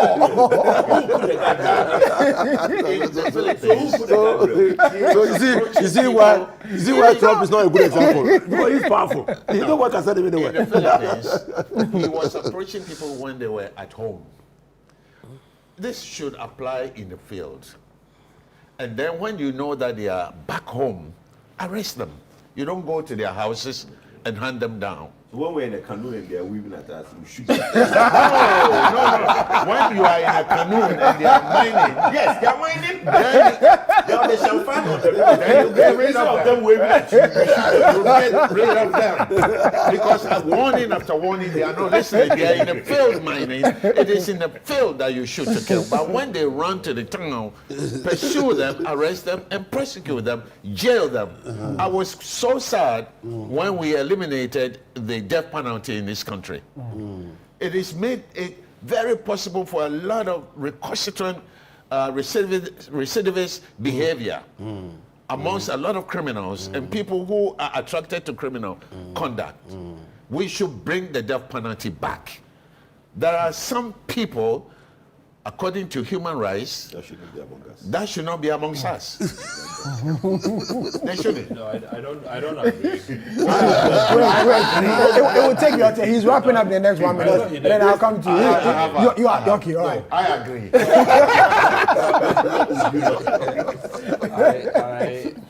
I think that Galamsey is really a serious issue. Yeah. And so, like he said, now when you're even drinking water, even the bottled water, you are wondering, you're not sure.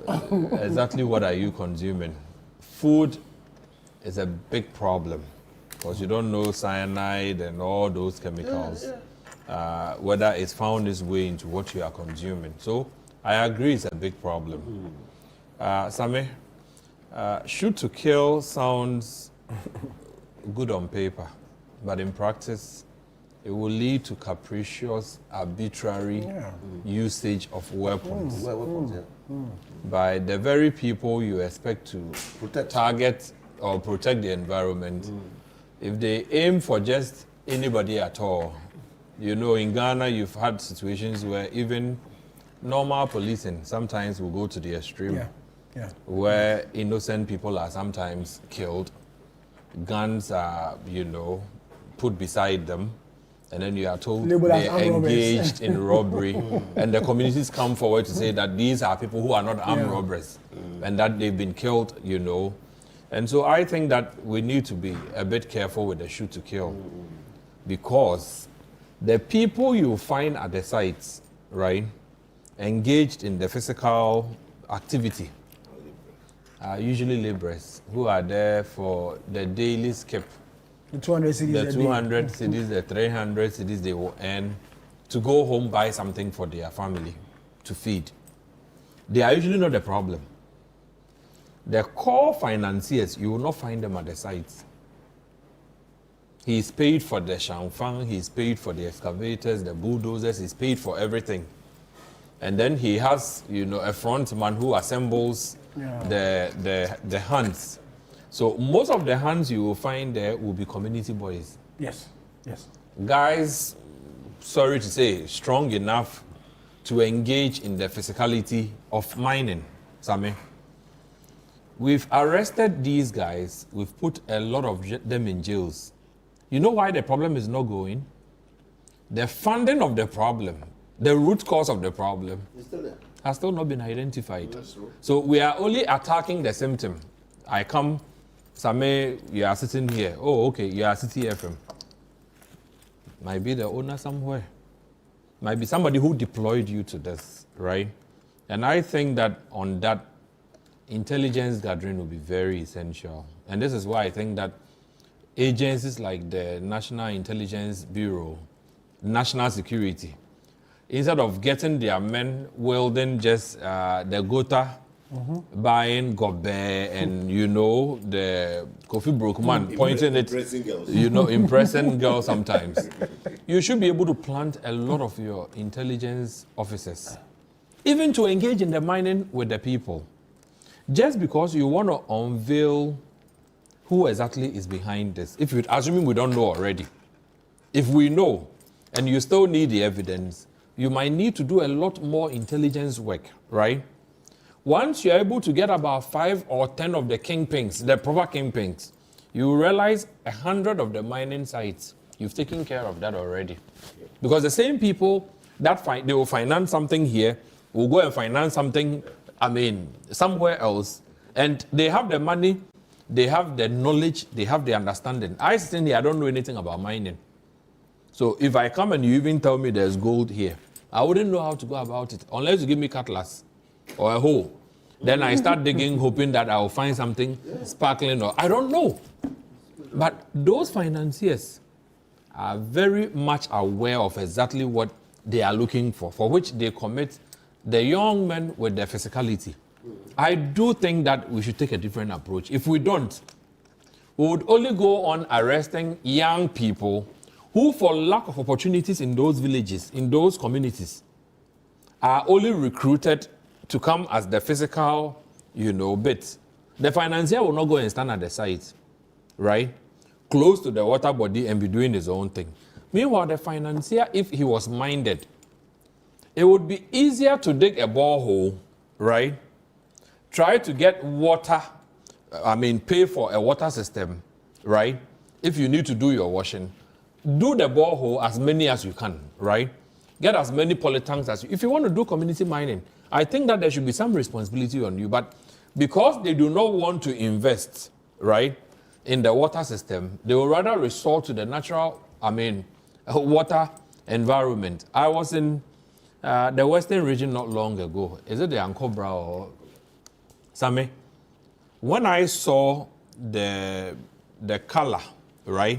I'm an ordinary person. I was like, really, are we fighting Galamsey at all? The thing is so brownish, more brown than what I'm wearing, right? And yet, you would hear that NIMOS reports that they've made arrests here, and then when they leave the forest, the following day, a new batch. You see, the batch that you arrest today, you take them to the police, you jail them. Tomorrow, when the NIMOS team leaves, a new set. A new set, because the financier is able to still get somebody to go around recruiting people. If you got a financier and the guys go there and there's no work for them to do, they will go home, right? So I think that a lot of intelligence will be needed in getting these guys who are financing Galamsey. Again, there's a lot of presidential action you see. We are committing funds. NIMOS is not coming, inexpensive. Yeah.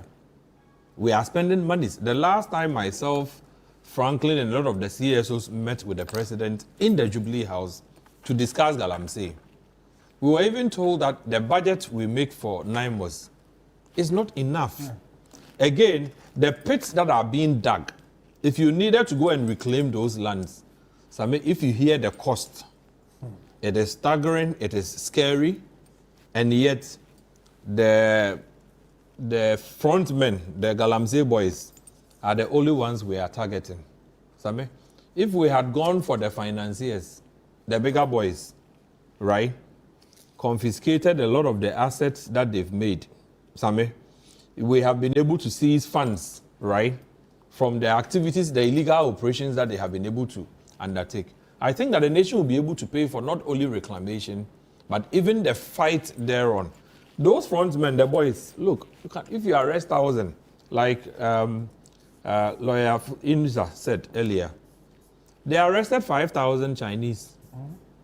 Ghana Immigration Service is telling us it does not know how they got in here. 5,000. Beyond the 5,000, there will still be another 5,000 reserved. So if you deport the 5,000, there will still be some here. We have arrested so many of the young men. I'm sure there are more than 5,000 who are languishing in jail today. The problem has not gone down. Same, in wrapping up, one of the things that I contemplated before the elections in the fight against Galamsey is the fact that the Shamfans, the bulldozers, the excavators, if you cut the source of fuel, if you cut fuel, the source of fuel, those supplying fuel to the Galamsey area, if you cut that supply, the bulldozer cannot work. The Shamfan cannot work. Right? The excavator cannot work. Yeah. So it is as though in one hand, we are saying we are fighting Galamsey, but in the other breath, we are rather the ones sponsoring Galamsey. Sami, before you move one truckload of oil, right? If we are really monitoring whatever happens, if we are really regulating the space, Sami, if you come to me and say you want a truckload, where are you taking it to? You are taking it to Amansia West or something. Is it going to the assembly, the district assembly, and you tell me no? Who is the customer? And you tell me it's a mining company. If it is a legal miner, I'm sure their names will be in my records. If it is going to an illegal source and for which you only need the fuel, if I have the power, I will cut that source of fuel. So that if the fuel doesn't go for the next 1, 2, 3 weeks, Kojo, they may have to now go and smuggle fuel from other countries. Then I will tighten the border. So that if you are in there doing the illegal thing, and I'm saying fuel will not come to you, Sami, how would you power the bulldozer and the excavator in the bush?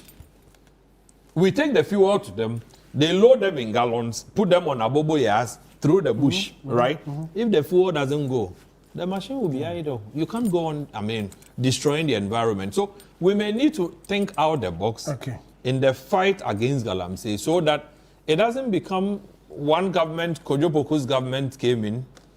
He was not a president, but of course, the NPP.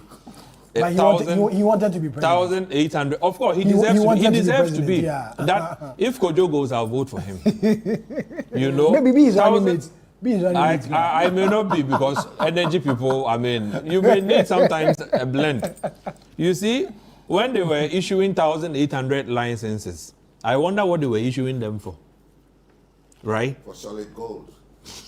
Chief, you see, it is not even 100, though. It is not 80, it's not 50. Same. You are saying 1,800 that people should go and mine. What should they, look, politically, we should put NPP and NDC aside. Look for a more scientific approach to combating Galamsey. At one time, his government said they were deploying drones. Whether they bought the drones, whether they bought the right drones, they bought them. But where are the drones? So you are even talking about so while they started the fight in the beginning of 2017, 2018, and they deployed the army. You remember Major Derek Odro came up publicly to say that some of the soldiers were mining. You remember? Yeah. And Nitu said, no, that has not come to my attention, but we'll set up a committee to investigate. Up to date. No investigation. No report. You're looking for solutions now. Yes. I'll start with you. Okay. 2 solutions. Okay, so 2 solutions. I have said this publicly over and over and over again. Make the usage of excavators in Galamsey a criminal offense so that the owner of the excavator is imprisoned. Thank you. To the point that Duncan is saying. Thank you. You see, Galamsey, you know what it means? Gather and sell. It's not been around today. When we were kids and we used to go to an uncle, my uncles will come from the farm with a bottle full of sand.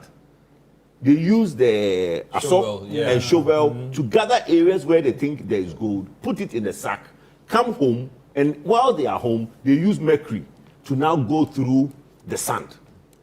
But it was not at the scale of destruction of the earth. Thank you. The reason the destruction is that massive is the excavator. And the champagne. So the champagne is helping them wash. The excavator is helping them dig that massive earth. So the huge crater that's being created is excavator. If you find excavator A in the Galamsey site, the owner is prosecuted and imprisoned.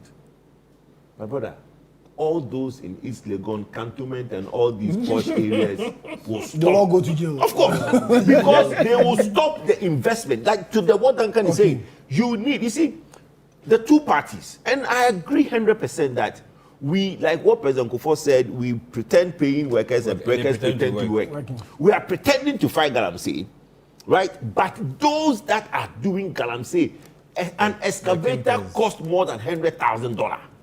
Those young boys you are putting in jail. Today we are saying that we are taking a bill to court, a bill to parliament to let community work so that because our jails are full. Because you are arresting too many young ones, putting them in jail, and other young ones are going there. Those that will naturally go and do farm hands are the ones who are now doing Galamsey. And you are imprisoning them. And you're imprisoning them. So what? Make the ownership of excavator, if it's found doing Galamsey, a criminal offense. So the owner goes to jail. Two, it is not easy to enter any community and do Galamsey. Without the community knowing. The land on which the Galamsey is taking place, prosecute the owner of the land. Because the owners of the land give permission. Don't get it twisted. Otherwise, you can't. It's true. Nobody can go to any community and go on the land without the owner giving you permission. That could be their traditional leaders. They're so put him in jail. Otumfo has said, Nana Mecha, where the man has said nobody should do Galamsey, and if he find you culpable, he will distill you. So do you think he will be upset if you put a chief in jail? No. So the land, two things. And you see, this thing will just vanish. If the owner of the excavator is jailed and the land on which the Galamsey is going on, the owner of the land is jailed. That's it. Thank you. Doc, Assets recovery. two solutions. First solution, combine what Mr. Amua has said and Mr. Kojopoku has also has said. And then add the Chinese approach. When you exceed, well, you don't want me to use Trump, so let's go for China. When you do critical offense against the state, you should be shot. You should be shot. That is the Chinese approach. If you don't want Trump approach, use the Chinese approach. Because it will eliminate the source. Because we Ghanaians, we undermine our nation every single day. Whatever is good, we don't like it. We want to be selfishly rich. We are able to buy imported water to drink, so we don't care about the majority of the people. So when you offend the state to the point where so many people are at risk, look at our river bodies. The turbidity is so bad that if you cook food with normal tap water, I won't eat it. Seriously. So for me, I think the offenses against humanity in Ghana is so severe, we shouldn't wait any longer. We should march some people to the firing squad and get rid of them. Solution number two. Well, the first one yours is combined in one. The combination of one. Combine what the Duncan has said and Kojo has said. That's one. And then because intelligence-led decision is very, very important. Sure. And once you see them operating, get rid of them. Shoot them. Kill them. Okay. Alaj, kill it. Kill it, Alaj, kill it for us. So I think that I agree entirely with what you have said, except that I'm modernizing it small. Intelligence gathering. So it's easier to gather intelligence. You don't need to recruit people. The district chief executive, he is the head of the district, a political unit within the district in which the mining takes place. He should know who are those behind the people. I mean, it is within, if you're a district chief executive and you don't know the people who are operating in your district, then you're otherwise not fit to be a district chief executive. And so, yes, so intelligence-led operations must be at the center of this, and that must be at the doorstep of the district chief executive. And that's why I've said the president should give them KPI. Tell me who are those operating there. Yeah, true. And when you tell me, I will act on the information. Give me a weekly report. Give me a weekly report of what. The second thing is, and Kojo has said, the chiefs. I'm not saying that you should sack them, but they eventually sack them. Recruit the paramount chiefs in all the areas that mining takes place as stakeholders in this fight.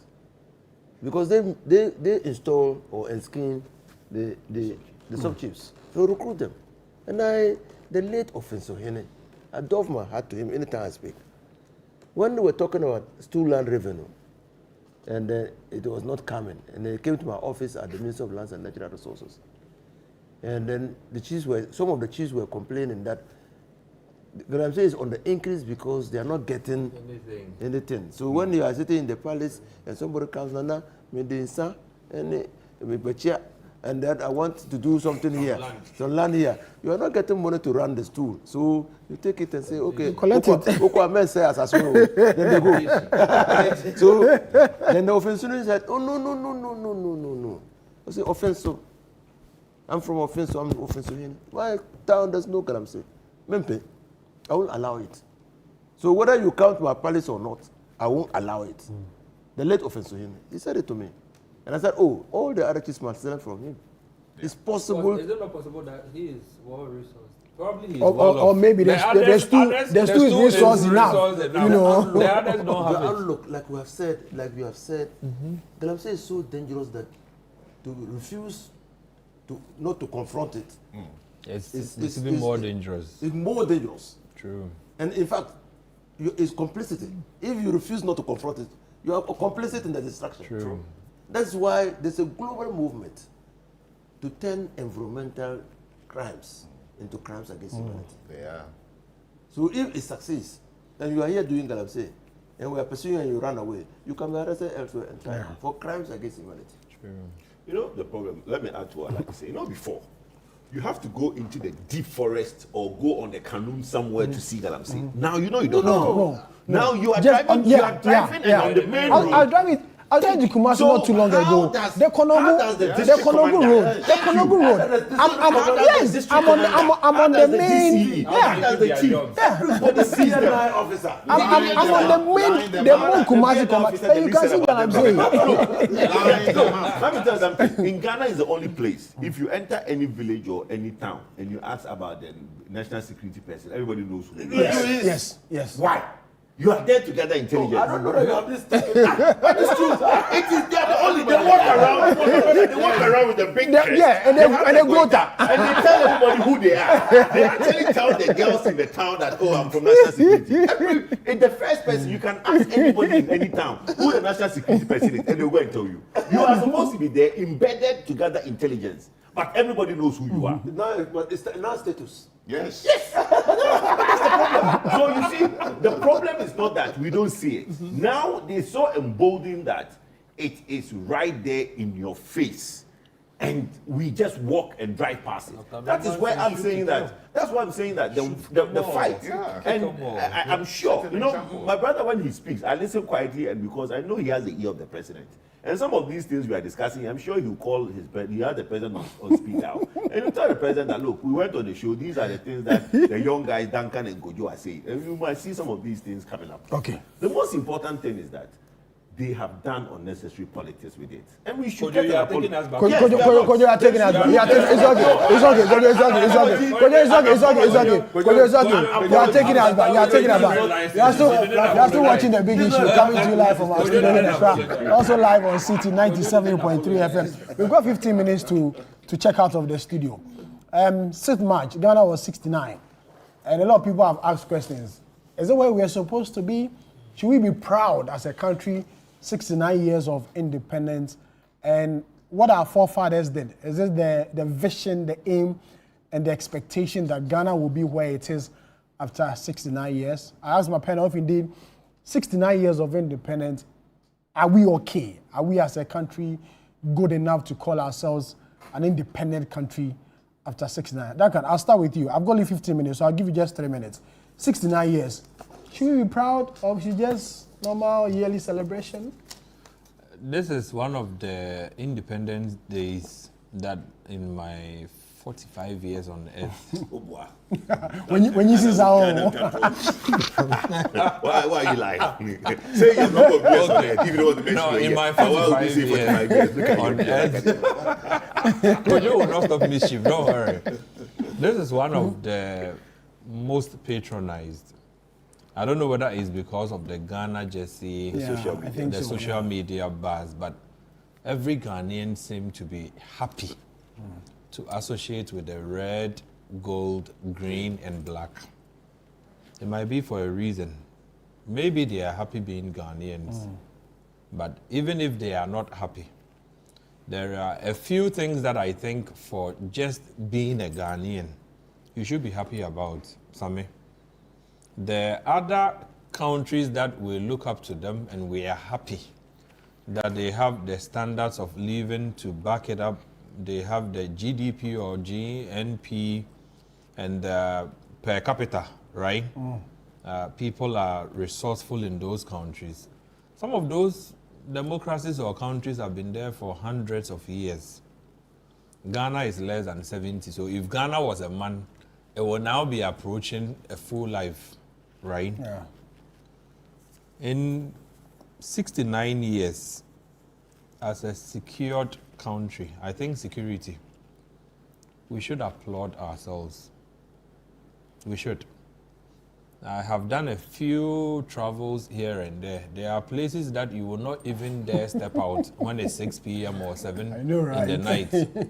In Ghana, if you decide to go jogging even at 3 a.m., You're going to be fine. you'll be fine. Yeah. Generally. Yeah. In a few instances, maybe 1 out of a million, you will find some crime committed here and there. But security, I think I'll commend the police, I'll commend the military, I'll commend the commander-in-chief. We are secured. Okay. There's general peace and security. As a body, my second point is on cohesion as a people. There are countries where you would find one tribe against the other, one religion against the other, you know, the haves and the have-nots, the caste system, right? In Ghana, maybe because of what Nkrumah introduced earlier, the boarding system, it is so difficult to find, you know, the difference between me and my senior, Inusa. If you can't find us in the boarding house playing football, we play together. Sometimes when parents visit, they bring food. We all eat. We all eat. Yeah. I experienced that in boarding house. So you see, we don't have that segregation, that, you know, sharp contrast. You are this, I won't talk to you, and no. So there's a lot of cohesion that we share as a people. Thank you. Your 10 minutes is No, up. no, just Your- one your more. thing, Just your- one more. Just one more. In terms of our development and aspirations, where the thing will be 50-50, right? People would feel that we should have developed faster than where we are currently. So that is aspiration. But in terms of real development, I do think that we haven't done badly equally. Sami, I have seen a bit of, you know, overseas, Europe, and a bit of, you know, Asia. I've seen a bit of Africa. When you come to Africa, Ghana is very, very And we could have done good. more. I agree. That's your aspiration. So clearly we are people who want to see a lot better. We would have wished we were probably at the height of the Americas or the height of the Canadians or the Swiss, right? But we still have a long way to go. Some of them have been there for hundreds of years. We still have a long way to go. But in terms of development, I don't think we are doing badly, except to say that improve the roads for us. But I think generally, we've done well. In my 45 years, unlike Kojo, who is 80, I am happy to be a Ghanaian at 69. Thank you. Should we be proud? 69 Mention your age years. if you are proud. I will associate the age with Duncan. At 45 years, I will associate the age with Duncan. 45 years of my age on this life. Although you are 70. Oh, please. You know, one of the things that I saw, and I will take the order the same way Duncan took it. Look, I think there's a trend. I'm not happy with the way the youth are going about the trend. The Jay-Z thing that came about, and I think we are copying the Nigerians. The Nigerians have started using that green and white for their independence. Yeah. I think as Ghana, we should look at tie and dye or GTP for independence. If that whole trend that went around yesterday, imagine everybody was wearing GTP or tie and dye. Okay. Or the fugu. Something Ghanaian. Okay, so I applaud the youth for starting a trend. But instead of going to import these fake Puma jerseys, right? Because when people tried to sell the original Puma jerseys, which is about 1,000 Ghana cedis, people felt that it was too expensive. And you can't differentiate between the fake and the original, right? So instead of, let's do away, it's good because we are going to the World Cup. So we'll still need our jerseys. But I think that for Independence Day, the Ghana Tourism Authority, we should make a point that we promote tie and dye. I'm for tie and dye, because I think tie and dye is dying. Okay, so we should really promote tie and dye because it's a very unique material for Ghana that we can promote tie and dye for independence wear. Okay, that said, we move on to what Nkrumah said on independence. He said that, look, we haven't gotten financial freedom, right? We haven't gotten financial independence, and I think that is where we still are. Between the two parties, our party and the NDC, we are still fighting on I'll do this, I'll come and do this, I won't continue and all that. We are not finding a sink, right? So we will come in for 8 years, do what we think is right for the nation, and the NDC will come in and basically put aside and do what they think is right for their nation because of the two ideologies that we both have. And we are not getting continuity, and the country is not progressing at the rate at which we want it to rate. People are still, the cost of living is what people are measuring. The NDC think that people measure inflation. No, people measure cost of living. And the two parties need to work hard to improve the cost of living and the living standard of Ghanaians. And we haven't gotten there. After all, the ultimate aim is to make Ghana better. Exactly. So the standard of living is very important, not the semantics that we play. So bottom line, Ghanaians want to have a certain standard of living. At 69, have we improved the lives of Ghanaians? Yes, Ghana, we've come a long way. Before I came in this morning, me and my daughter were having a very conversation where she comes and said, oh, she's tired of corned beef. I'm like, hey. she's tired of corned beef. And I'm like, you can't. So I started explaining to her when I would have corned beef. You know, when we were kids, you go to somebody's house and they have a display in their living room. And in their living room, they have a display. There's BF soap, there's geisha, there's corned beef, and there's sardine, the Titus one. And when the person likes you a lot, he'll go into that cabinet, take one corned beef, and go and prepare a stew for you. You appreciate the corned beef because... On this same conversation, I bought a bottle of Coke for my daughter. And she was like, Daddy, this is too small. I said, you are lucky. In my time, we will share this. Four of us will share this. That was the second thing I told her, and I'll land on this. That's the second. No, you don't share. Your mother buys Coke or Fanta. You say you want some. She looks at you. She drinks it, and there is a small part here. There's a line on Fanta. There's a line here that she leaves for you. And when she leaves that thing for you, you don't drink it one time. When you drink, you put your tongue on the thing so that the whole thing don't come out. So you now be drinking it small. So you see, Ghana has come a long way, right? And I think our kids and the whole country is better for it. So we should appreciate what we have as Ghana. Doc. Well, in my 72 years of life... Thank you. Me, I'm not ashamed of my age. I think God has blessed me with strength and everything. So I'm not afraid to mention my age, unlike some Ghanaians who are always lying about their age. In my 72 years of life, about 40% of it have been outside of this country. I believe that Ghana is making the effort that it needs to make to get ahead. So to add on to what my two brothers have already said, there is one thing that is looming, one issue. The increasing uptick of dysfunctional families, divorces, is just getting a bit too much. Morality in Ghana is going down and down and down every day. I think that the churches are doing the best they can, but it looks like they are not impacting the moral knowledge to the people, the congregants. And so people are subjecting themselves to machine advice, social media advice, and taking it home, AI, and talking to their husbands or their wives in a very rough manner, and pointing fingers like this, as if they're talking to an idiot. When you're talking to your wife or your husband like this, there's a lot of disrespect. So a lot of marriages are breaking down. And I hope that Ministry of Women and Children and religious, whatever ministry is in charge of this, will really begin to to do health promotion in the way of advising families to stay together. Because when you marry in a Christian way, and I'm sure it's the same as in the Muslim way, it's for better or for worse. But little things are sending what we saw in social, with the Russian, with the Ghanaian woman. I mean, these kinds of things are happening without cameras, capturing them. So we need to reposition the national morality in the center of our activities. All right. Alaj. Well, the way the question is framed is counterintuitive.